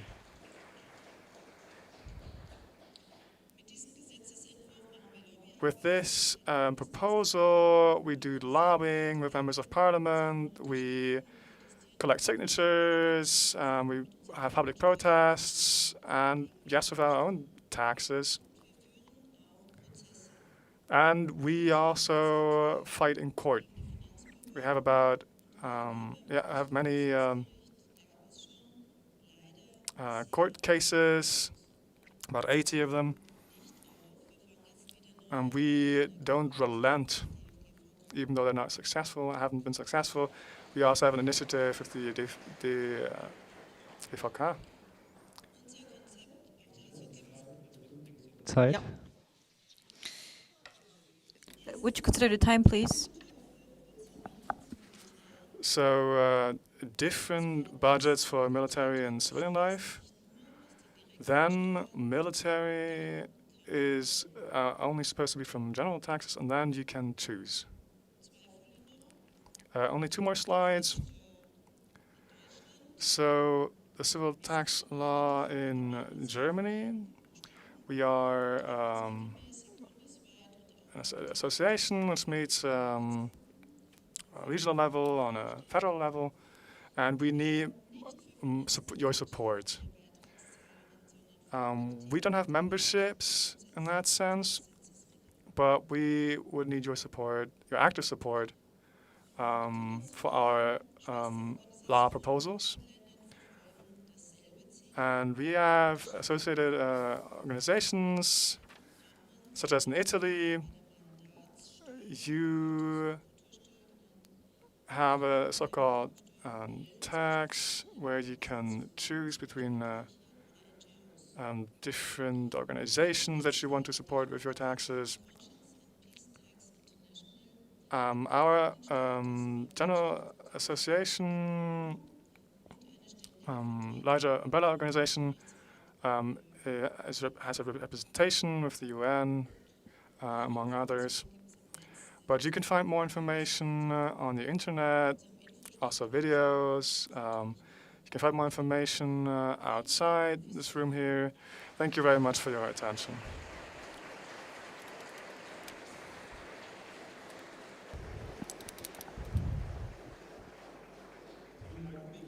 Thank you very much. We now have a break and we will meet later at 10 after 9 in this room. So in about 15 minutes. Thank you so much.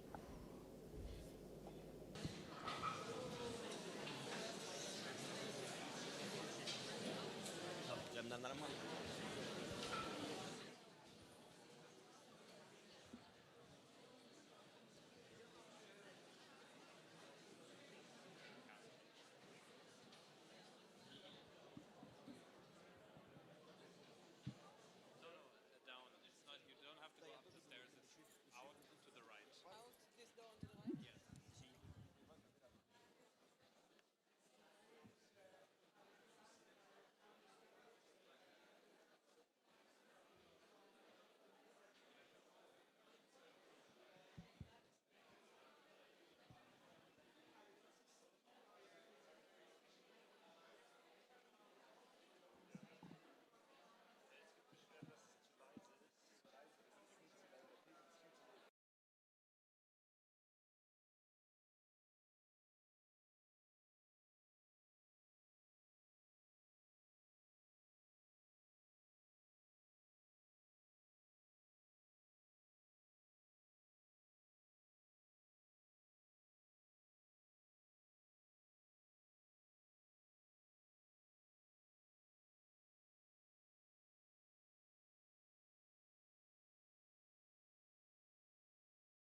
Wann soll ich sprechen?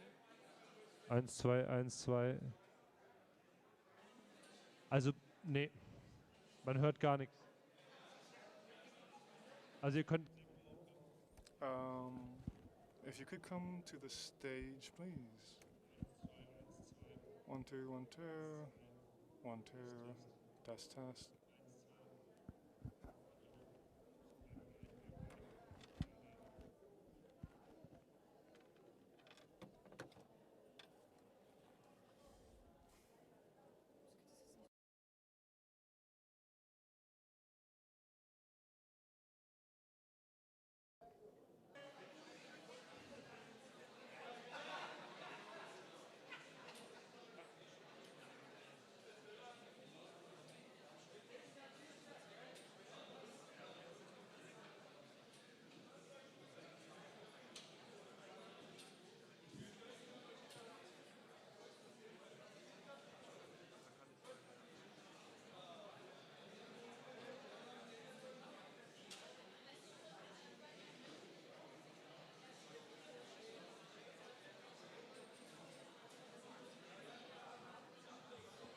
Test, Test, Test. Ja, das habe ich gemacht.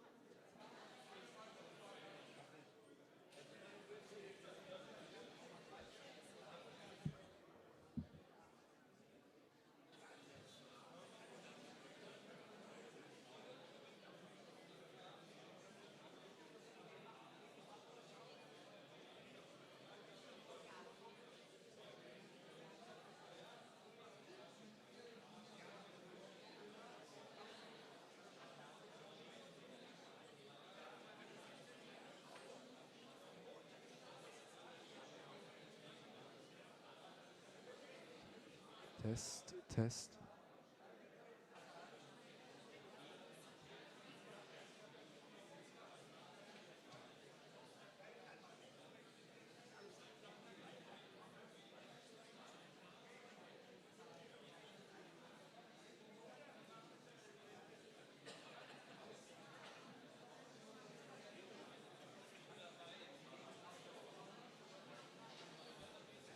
Okay.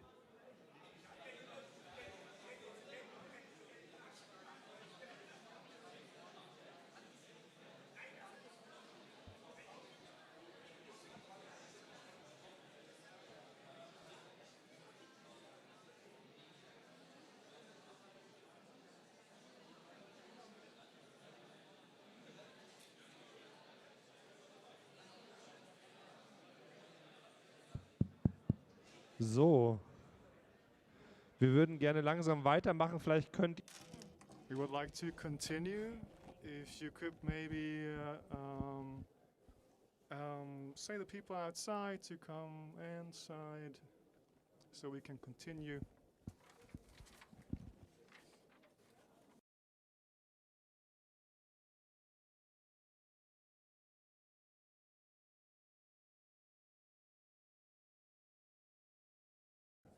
Check, check.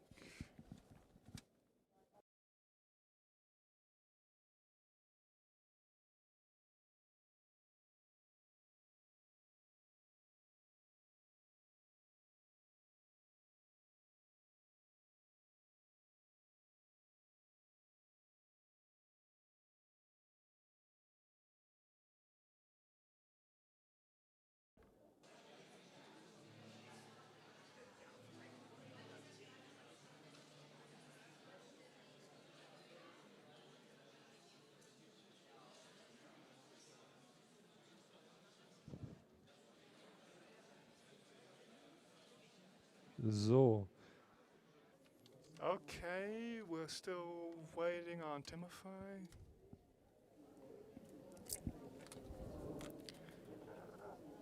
Well, he'll come, I assume.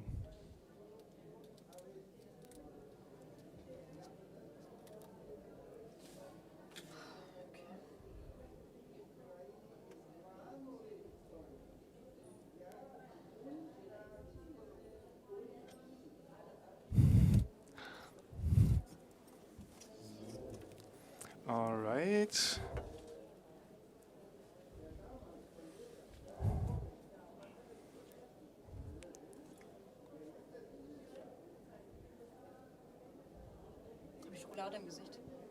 Nee, passt.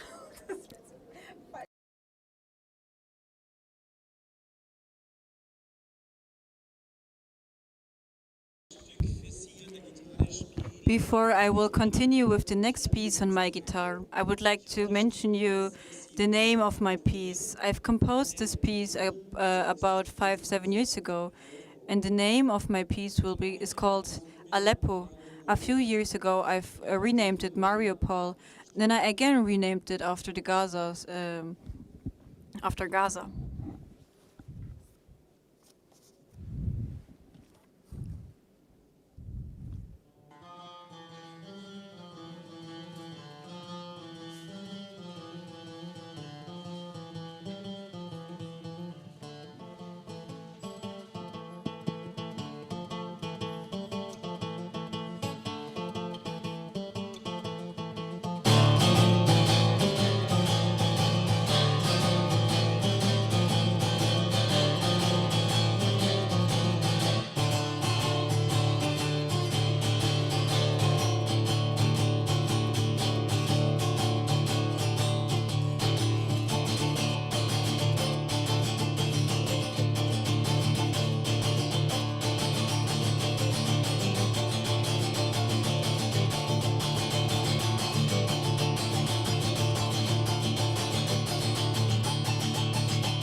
Vielen Dank.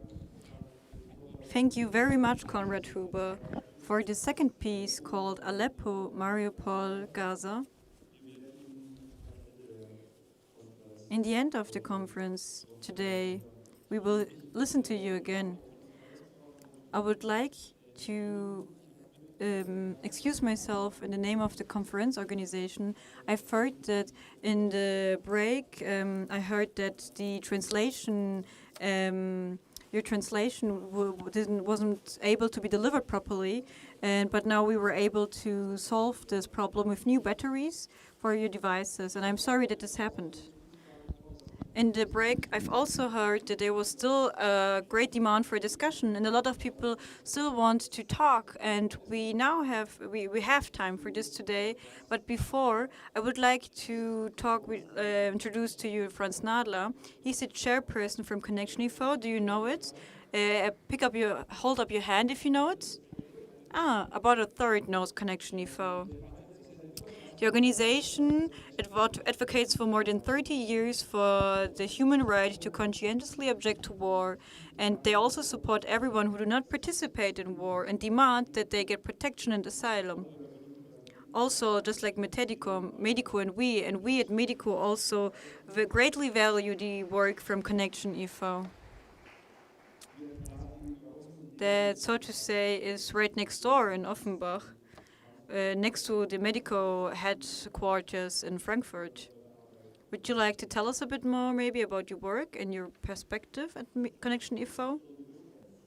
Thank you all for being here. Hello. I do speak German though, with a dialect, an accent. Yeah, when I was here last in Munich, I spoke about conscientious objection, but now I want to talk more about desertion. So desertion from the army is a difficult matter, especially during war. When we see this in the Ukraine war, whoever wants to be part of the meat grinder, as the soldiers call it, since Prussian times, we know that soldiers has to fear their own commanders more than the enemy. Otherwise, he wouldn't risk his life.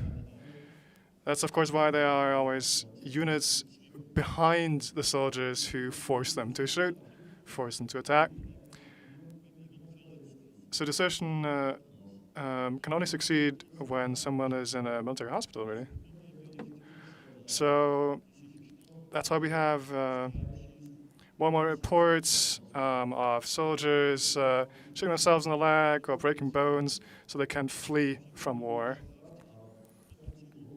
Some even commit crimes in the hope of surviving the end of the war in military prison. So deserting from the front, that is also risky though.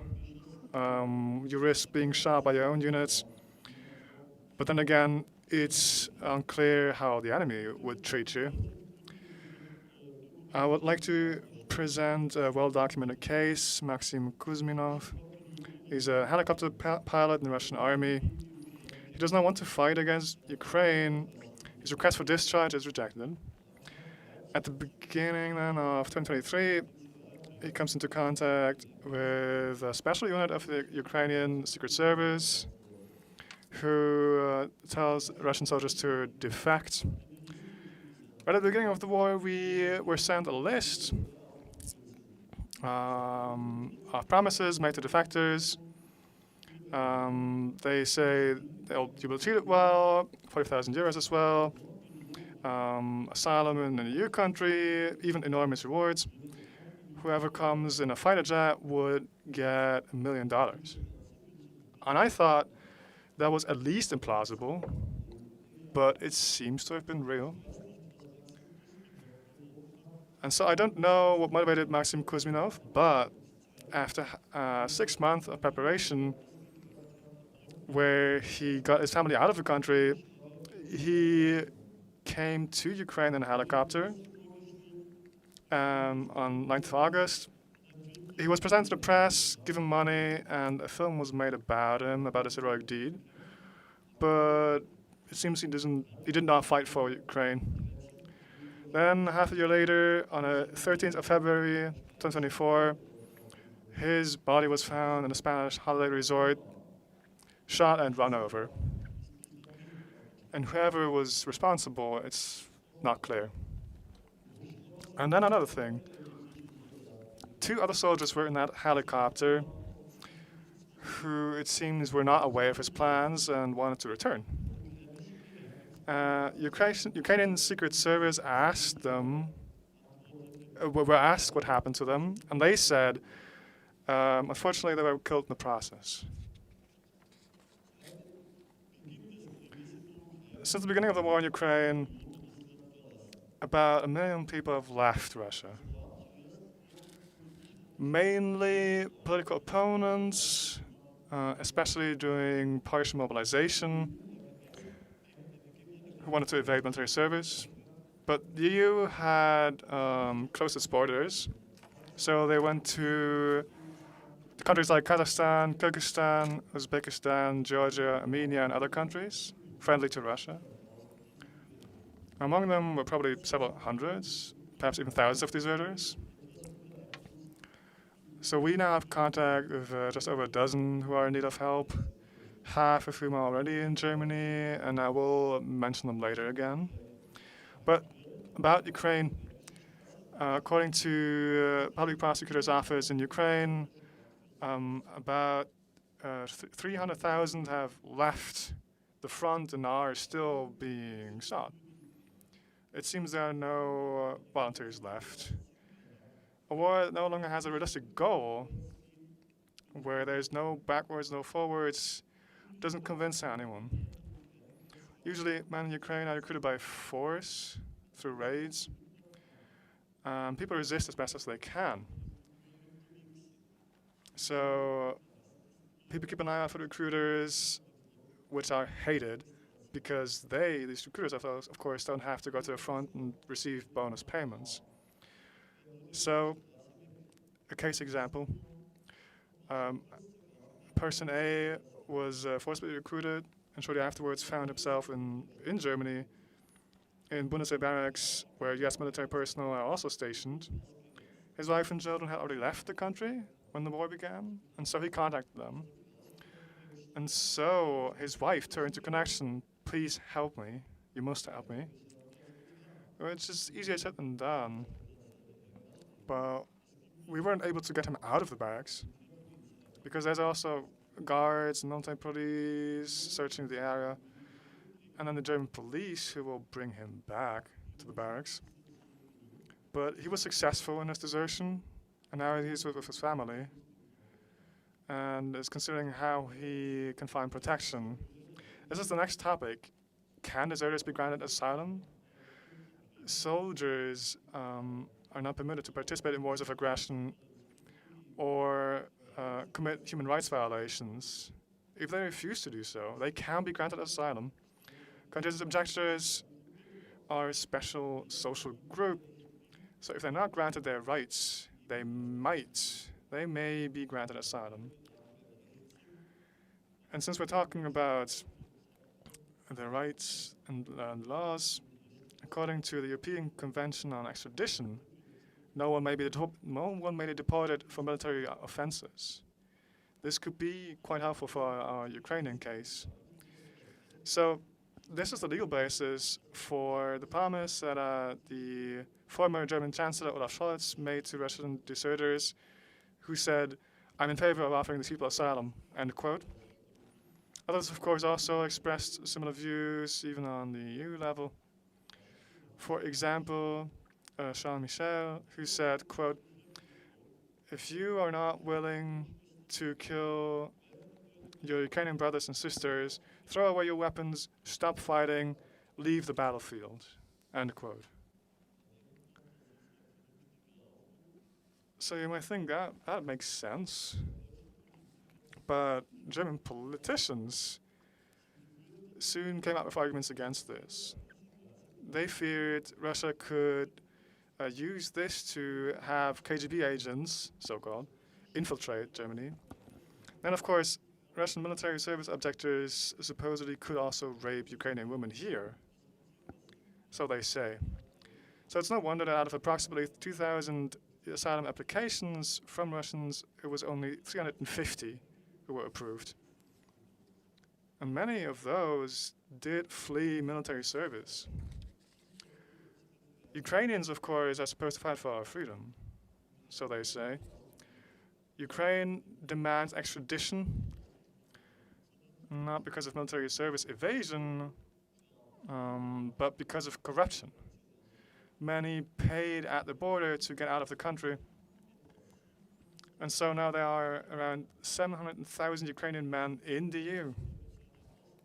Conscientious objector who did not agree with his extradition took legal action, which went all the way to the Federal Court of Justice. And so, 16th of January 2025, the court ruled that there is a right to conscientious objection, but it is not an original human right. And that is why, if a state is threatened in its existence, it could be suspended. And so the Federal Court of Justice, even though not asked to comment on this, made it clear what this means. Even in Germany, this wouldn't be unthinkable. They said would be, quote, unthinkable, end quote, in Germany. And the man was deported in Ukraine, to Ukraine. So Ukraine had over 50 million inhabitants in the 1990s, and now it's only around 30 million. So because young people are needed for the future, compulsory military service was then established for men aged 25 to 60.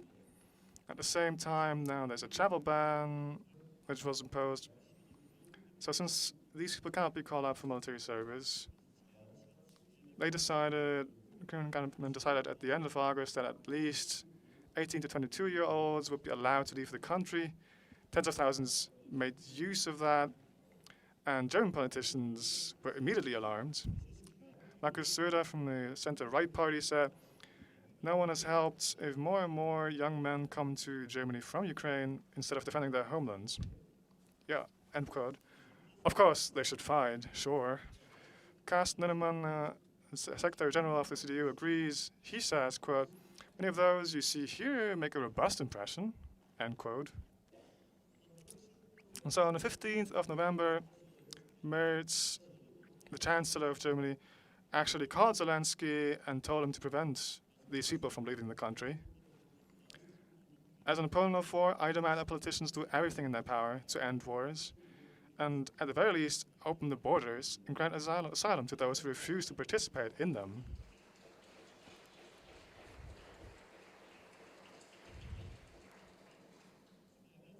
At a time when upgrading armaments, compulsory military service, and preparations for war being used to pretend to prevent war, Albert Einstein's statement is more relevant than ever.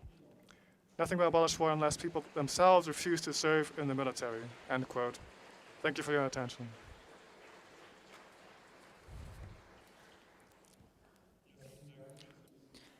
Thank you so much for this perspective and this introduction to your work. You're a very important organization, even though you're not a very big organization, although there is a big demand for support from your work. And I think this would be our topic for the end of our discussion. I would like to ask you again, I would like to ask our speakers again to tell us how we, the people, can support you. What do you expect from us? International solidarity, concrete support. I would be interested in knowing what you need. And I would like to start with Jan, and then Timothy, Sophia, and also Simon. Jan, du kannst beginnen.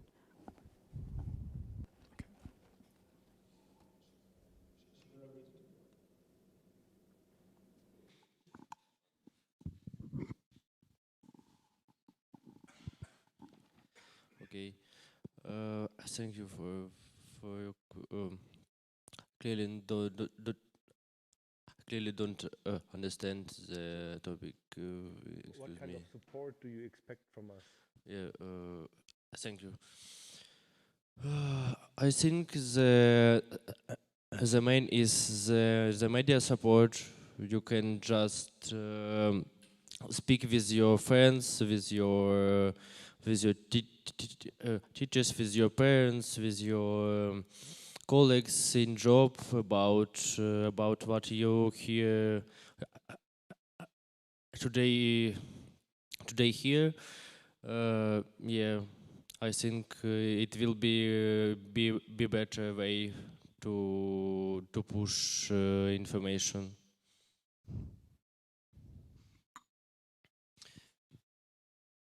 Support is a good question because who we are NGO. We are Russian NGO in exile. Wir Russen. And of course we have a lot of problem. For example, we cannot collect donation from Russians because in Russia we have a lot of law which make donations illegal, and people usually don't understand when they can donate, when they cannot donate. It means that people try to don't do nothing because of potential criminal cases. And of course, if you, like Germany Antivirus Society, want to support us, you can donate us because, of course, you don't worry about Russian police departments, and it's first of all. And second option is, of course, it's interesting to us to collaborate with a local organization, share our experience,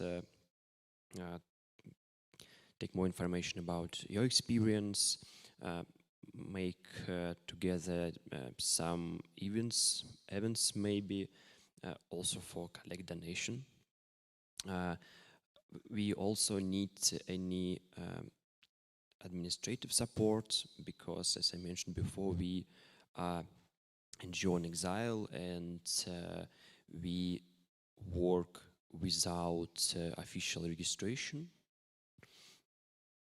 and sometimes we need local NGO which can help us connection understand what is it, because connection help to some of Russian human rights organization, and for example, in some cases, local organizations help to Russian NGO in exile, like financial operator. It's also applicable to our case, and of course, it's important when local German organizations share information about what's happening in Russia. And I also mentioned, and my colleague from Connection mentioned, that deserters in Europe have a lot of problem with how it's called, with asylum status, because local governments, local courts say that mobilization is stopped in Russia and no dangerous for you when you come back to Russia, and it's not true. Because deserters, when they come back to Russia, they go to prison, and it's the best way. In a lot of situations, they come back to front line and died. And not also died, but also killed some Ukrainian soldiers or some civilians. It's not good. Yeah, it's also important when local organizations connect with local authorities, federal authorities, and discuss with them how they should work with deserters, with people who try to get support here, who try to find shelter here. It's not also important for deserters, but it's also important for human rights defenders.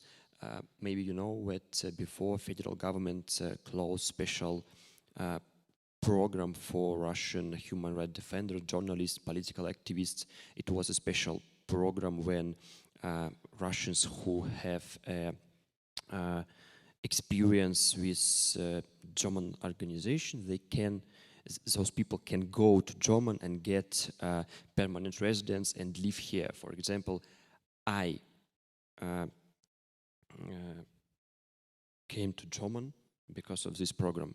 Now this program is closed because your German government tried to fight with immigrants, but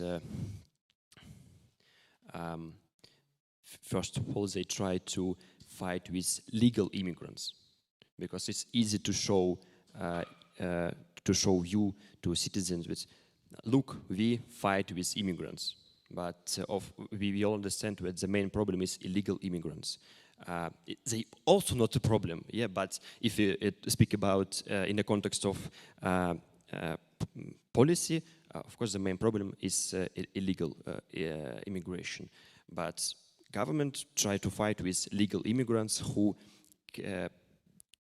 for example, a lot of people who came to German like me, they all have education, they start to work very fast, and yes, and German closed this program. Now human rights defender in Russia don't have any way to move to another country. Yeah, that's there were different kind of support which you can give us for Russian NGO, not only for Russian but another country also. Thank you very much, Sophia.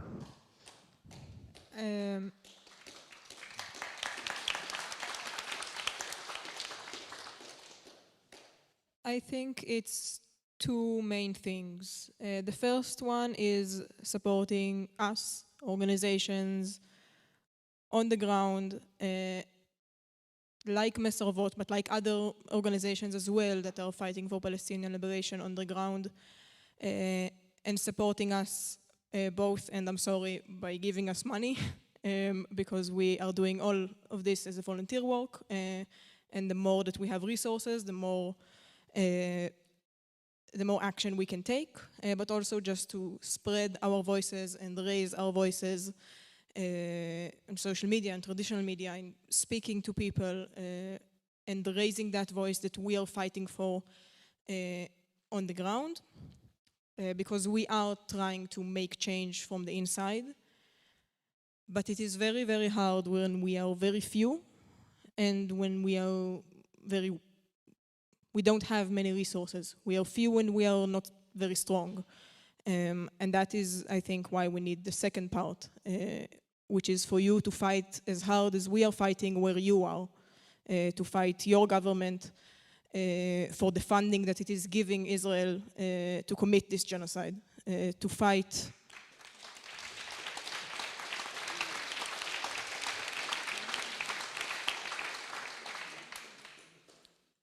Because while we are fighting from the inside, and while I think that real human change is possible, and that the Israeli society can change, and the change can come from inside, I think that it will happen when there is change on the ground, and when people see the reality in front of them changing. And for that, we need international forces to stop arming and supporting Israel in the horrible crimes that it's committing against humanity and against the Palestinian people.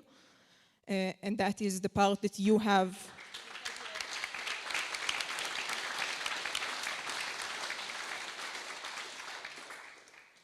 Wherever you are, supporting your local organization, joining them, protesting, fighting for this change, because we are doing whatever we can, and supporting us is good. But we are stronger when we are fighting together, and this is bigger than just me or Messervot or Israeli society. So fight with us, not just look at us fighting. Thank you.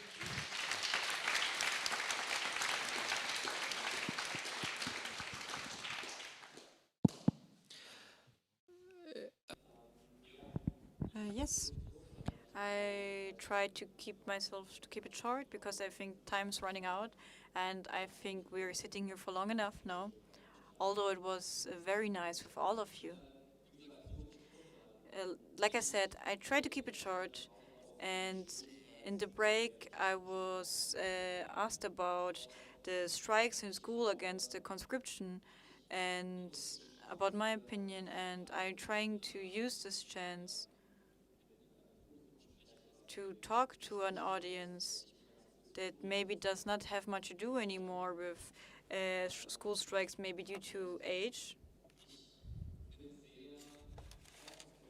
And I have a lot of hope since I hear a lot about young people who are at the moment trying to go to the streets, who are getting information, who are trying to share this information in the internet against the conscription service, and they do it great, and I'm part of them, like I said, of these young people.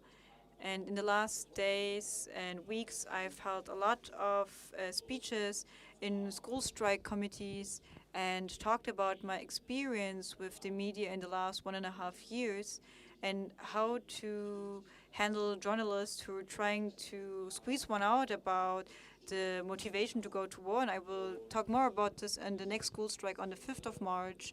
And therefore, I would like to ask all of you to have trust in the young people and trust them that, yeah, they're able to find their own way against this militarization and to fight back. And the answers, the replies from these young peoples to these concerns, to these problems, the answers that they find might not be the same that the peace movement in Germany in the 80s had. And therefore, I would like to ask all of you to have trust in these young people to go their own way, and that they are able to find their own solutions, and that they do it great. And you can be proud of these young people.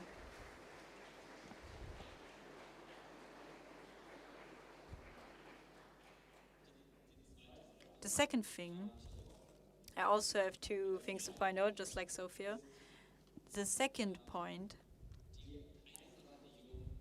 one thing that we young people in Germany do not have is how many we are. There are not many young people left simply anymore in Germany. And we live in a parliamentary democracy. And if they have a lot of young people, then it has more power, of course. But we must admit that here in Germany, people between 80 to 30 years, they all simply vote for the same party, and this party then only has 5%. But if all people above the age of 65 would vote for the same party, it would have 45% of votes. And this is a problem that no Instagram videos, no school strikes can balance out. And I might sound like a more realistic green, but I need to make a call, I need to make an appeal for all of you to vote. Of course, I know that change in society cannot only be done by votes and political activism, and it goes beyond that to say so. But in the way I view it, here in Germany, at the moment there are 2 parties that you can view as anti-liberalistic, and this is the left party and the AfD. And with both parties, I have my difficulties, so to say, at the BSW and the left party. And I'm not part of any of these parties, and therefore I can talk more about it. And of course, it's good if they're part of the Bundestag in Germany, and if they have a good amount of people, of seats within the Bundestag to actually do something and change. But just like I said, I don't worry that there might be any chances that we go away from a parliamentary democracy. But of course, still, it does make sense if we have parties within our Bundestag, our government, or maybe on a communal level now, that have this kind of attitude. So if I have one thing to ask for, is to vote for one of these 2 parties, the BSW or the left party. And maybe I don't make friends or anything anymore, and I know you guys approve of what I say maybe, but you all of you also have friends or family members who you can maybe talk to and motivate them to also vote these parties and make a chance, and therefore I would like to leave this out here. That took a bit more time than I thought it would, but I still want to have some questions from the audience, if you will. So please don't hold a speech if you can, just maybe a couple of sentences or a quick question, please. So we'll collect 3 questions maybe. So in the front here, please. I just wanted to say that all the parents and grandparents here in this room, please come 1 o'clock in the afternoon at the Stachus Square. Please come to a protest. I hope there will be a lot of people. Thank you.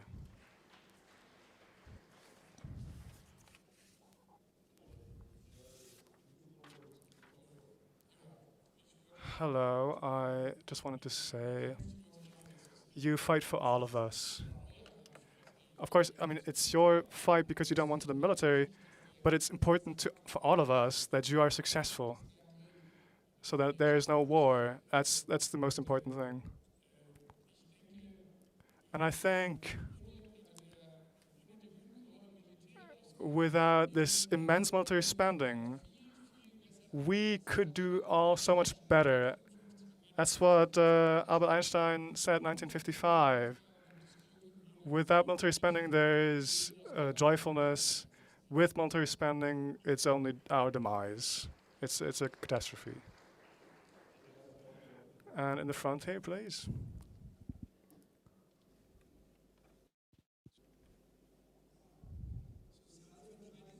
Social defense in the Ukraine used to be a big topic.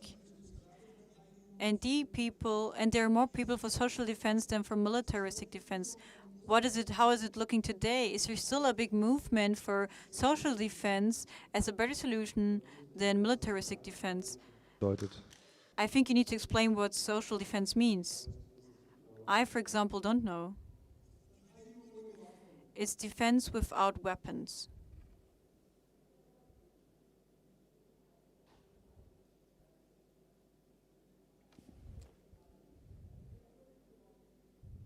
Without violence.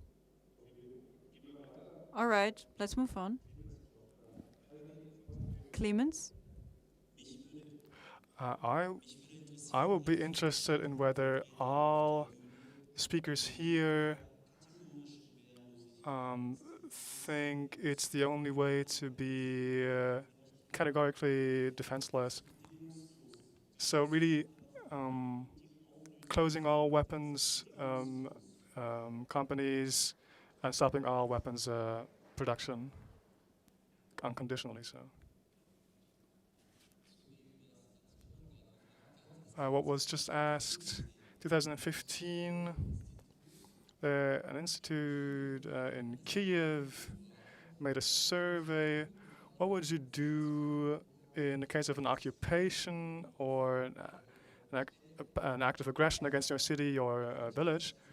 And 29% of participants said we would use civil means above all else, not military. And then 24% said they would go to the military, and others would go abroad. 18% said they wouldn't want to do anything, and then others who also said they wouldn't know. So what he meant, I think, there's a study from Philip Dasse from Barcelona, which says in the first 5 months there were many cases of conscientious objection in Kherson and Zaporizhzhia, where people refuse to go to war. Can we still see traces of that? Can we still see anything there? Gerb Institute also made a survey. There's a majority who are in favor of peace negotiations, whereas politicians in Europe still send more weapons, although most Ukrainians are in favor of negotiations towards peace. That will be a question, how is the situation in Ukraine right now?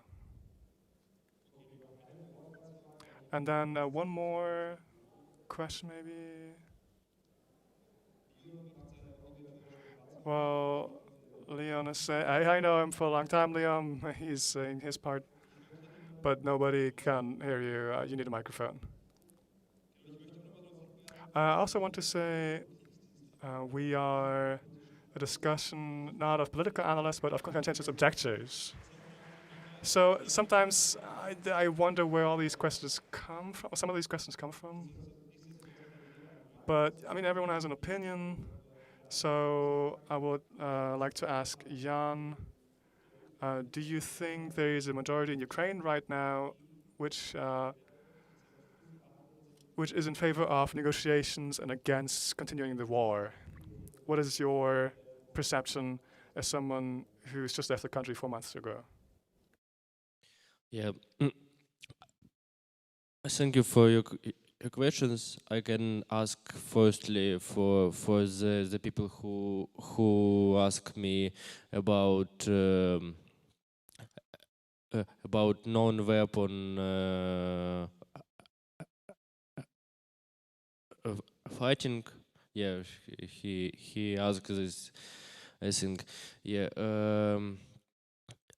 In the start of war, there are a lot of people who want to support a Ukrainian military without weapon. This is a lot of volunteering company, volunteering organizations. I have a part on it. We are working in volunteer projects sponsored by Germany government. We visited Ukrainian cities and helping the people in it with a construction of their buildings. Yeah, I think I closed. I clearly close your question. Yeah. So and the second topic you ask me, it's about. Can you repeat, please? Do you think a majority of the Ukrainian society is against the war and wants to finish it once that it is finished? Yeah, I think a lot of Ukrainian people want to finish war right now, to just stop to fight, and then after we stop war fight, the hot phase of war.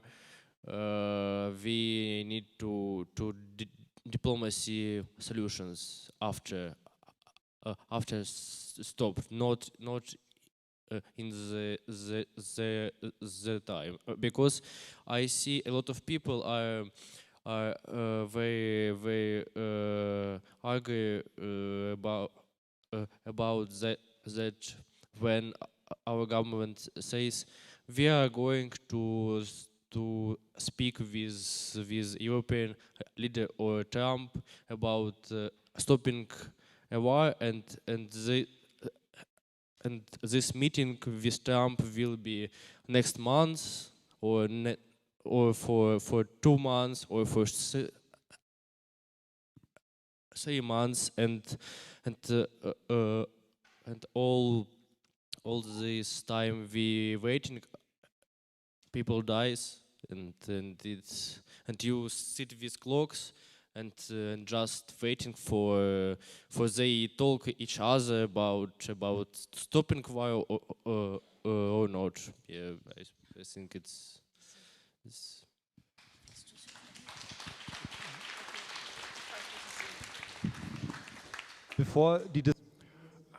Before we go further into discussion and talk about things that we just can't today, I want to thank you for your courage to be here on stage and to talk about your experiences. Thank you very much.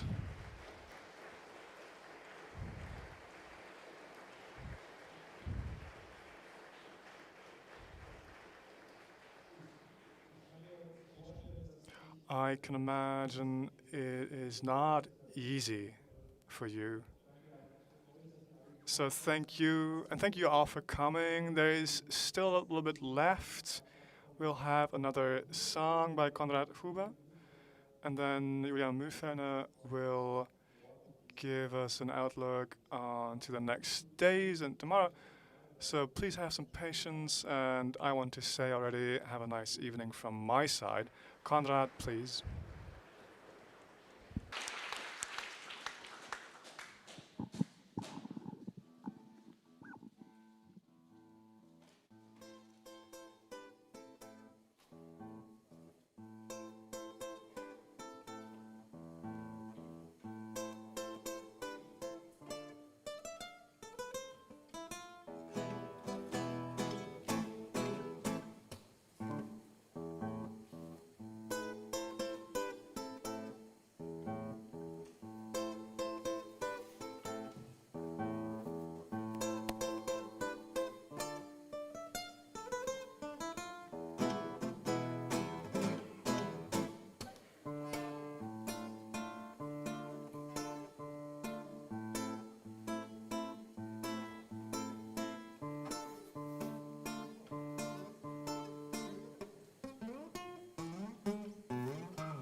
Okay.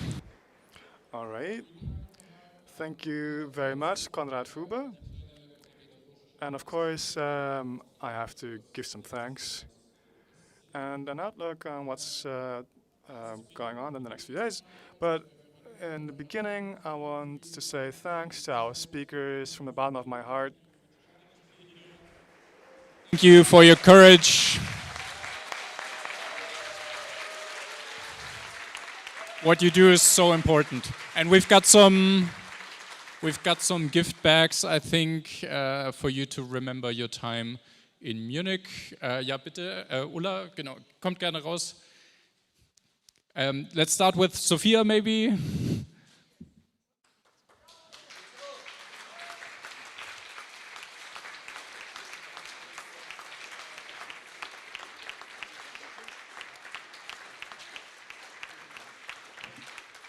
Again, thank you und vielen Dank auch. And thank you very much, Karim, for your moderation, hosting me here. Thank you very much.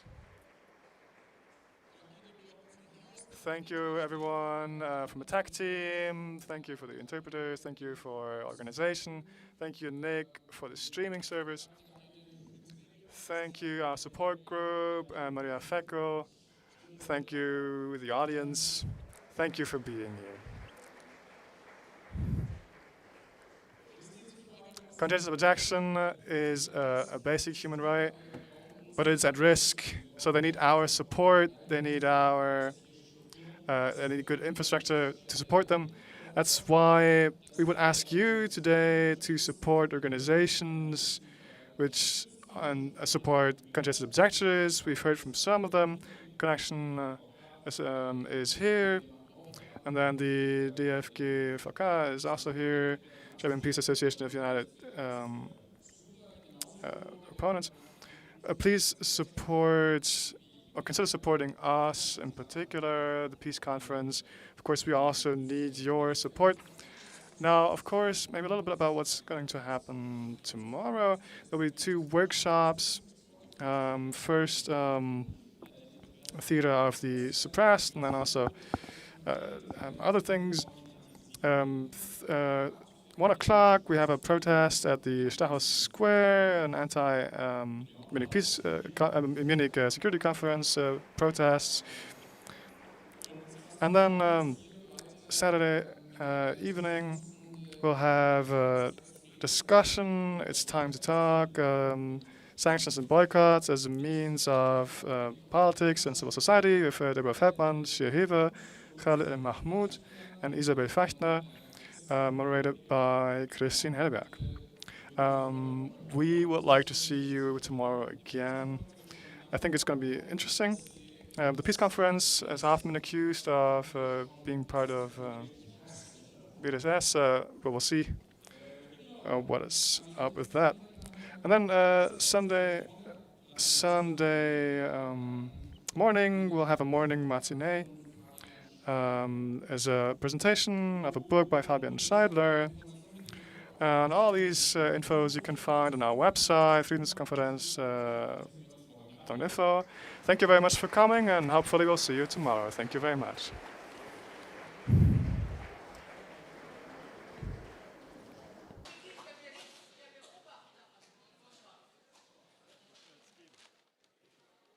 Entlassen. Fristlos.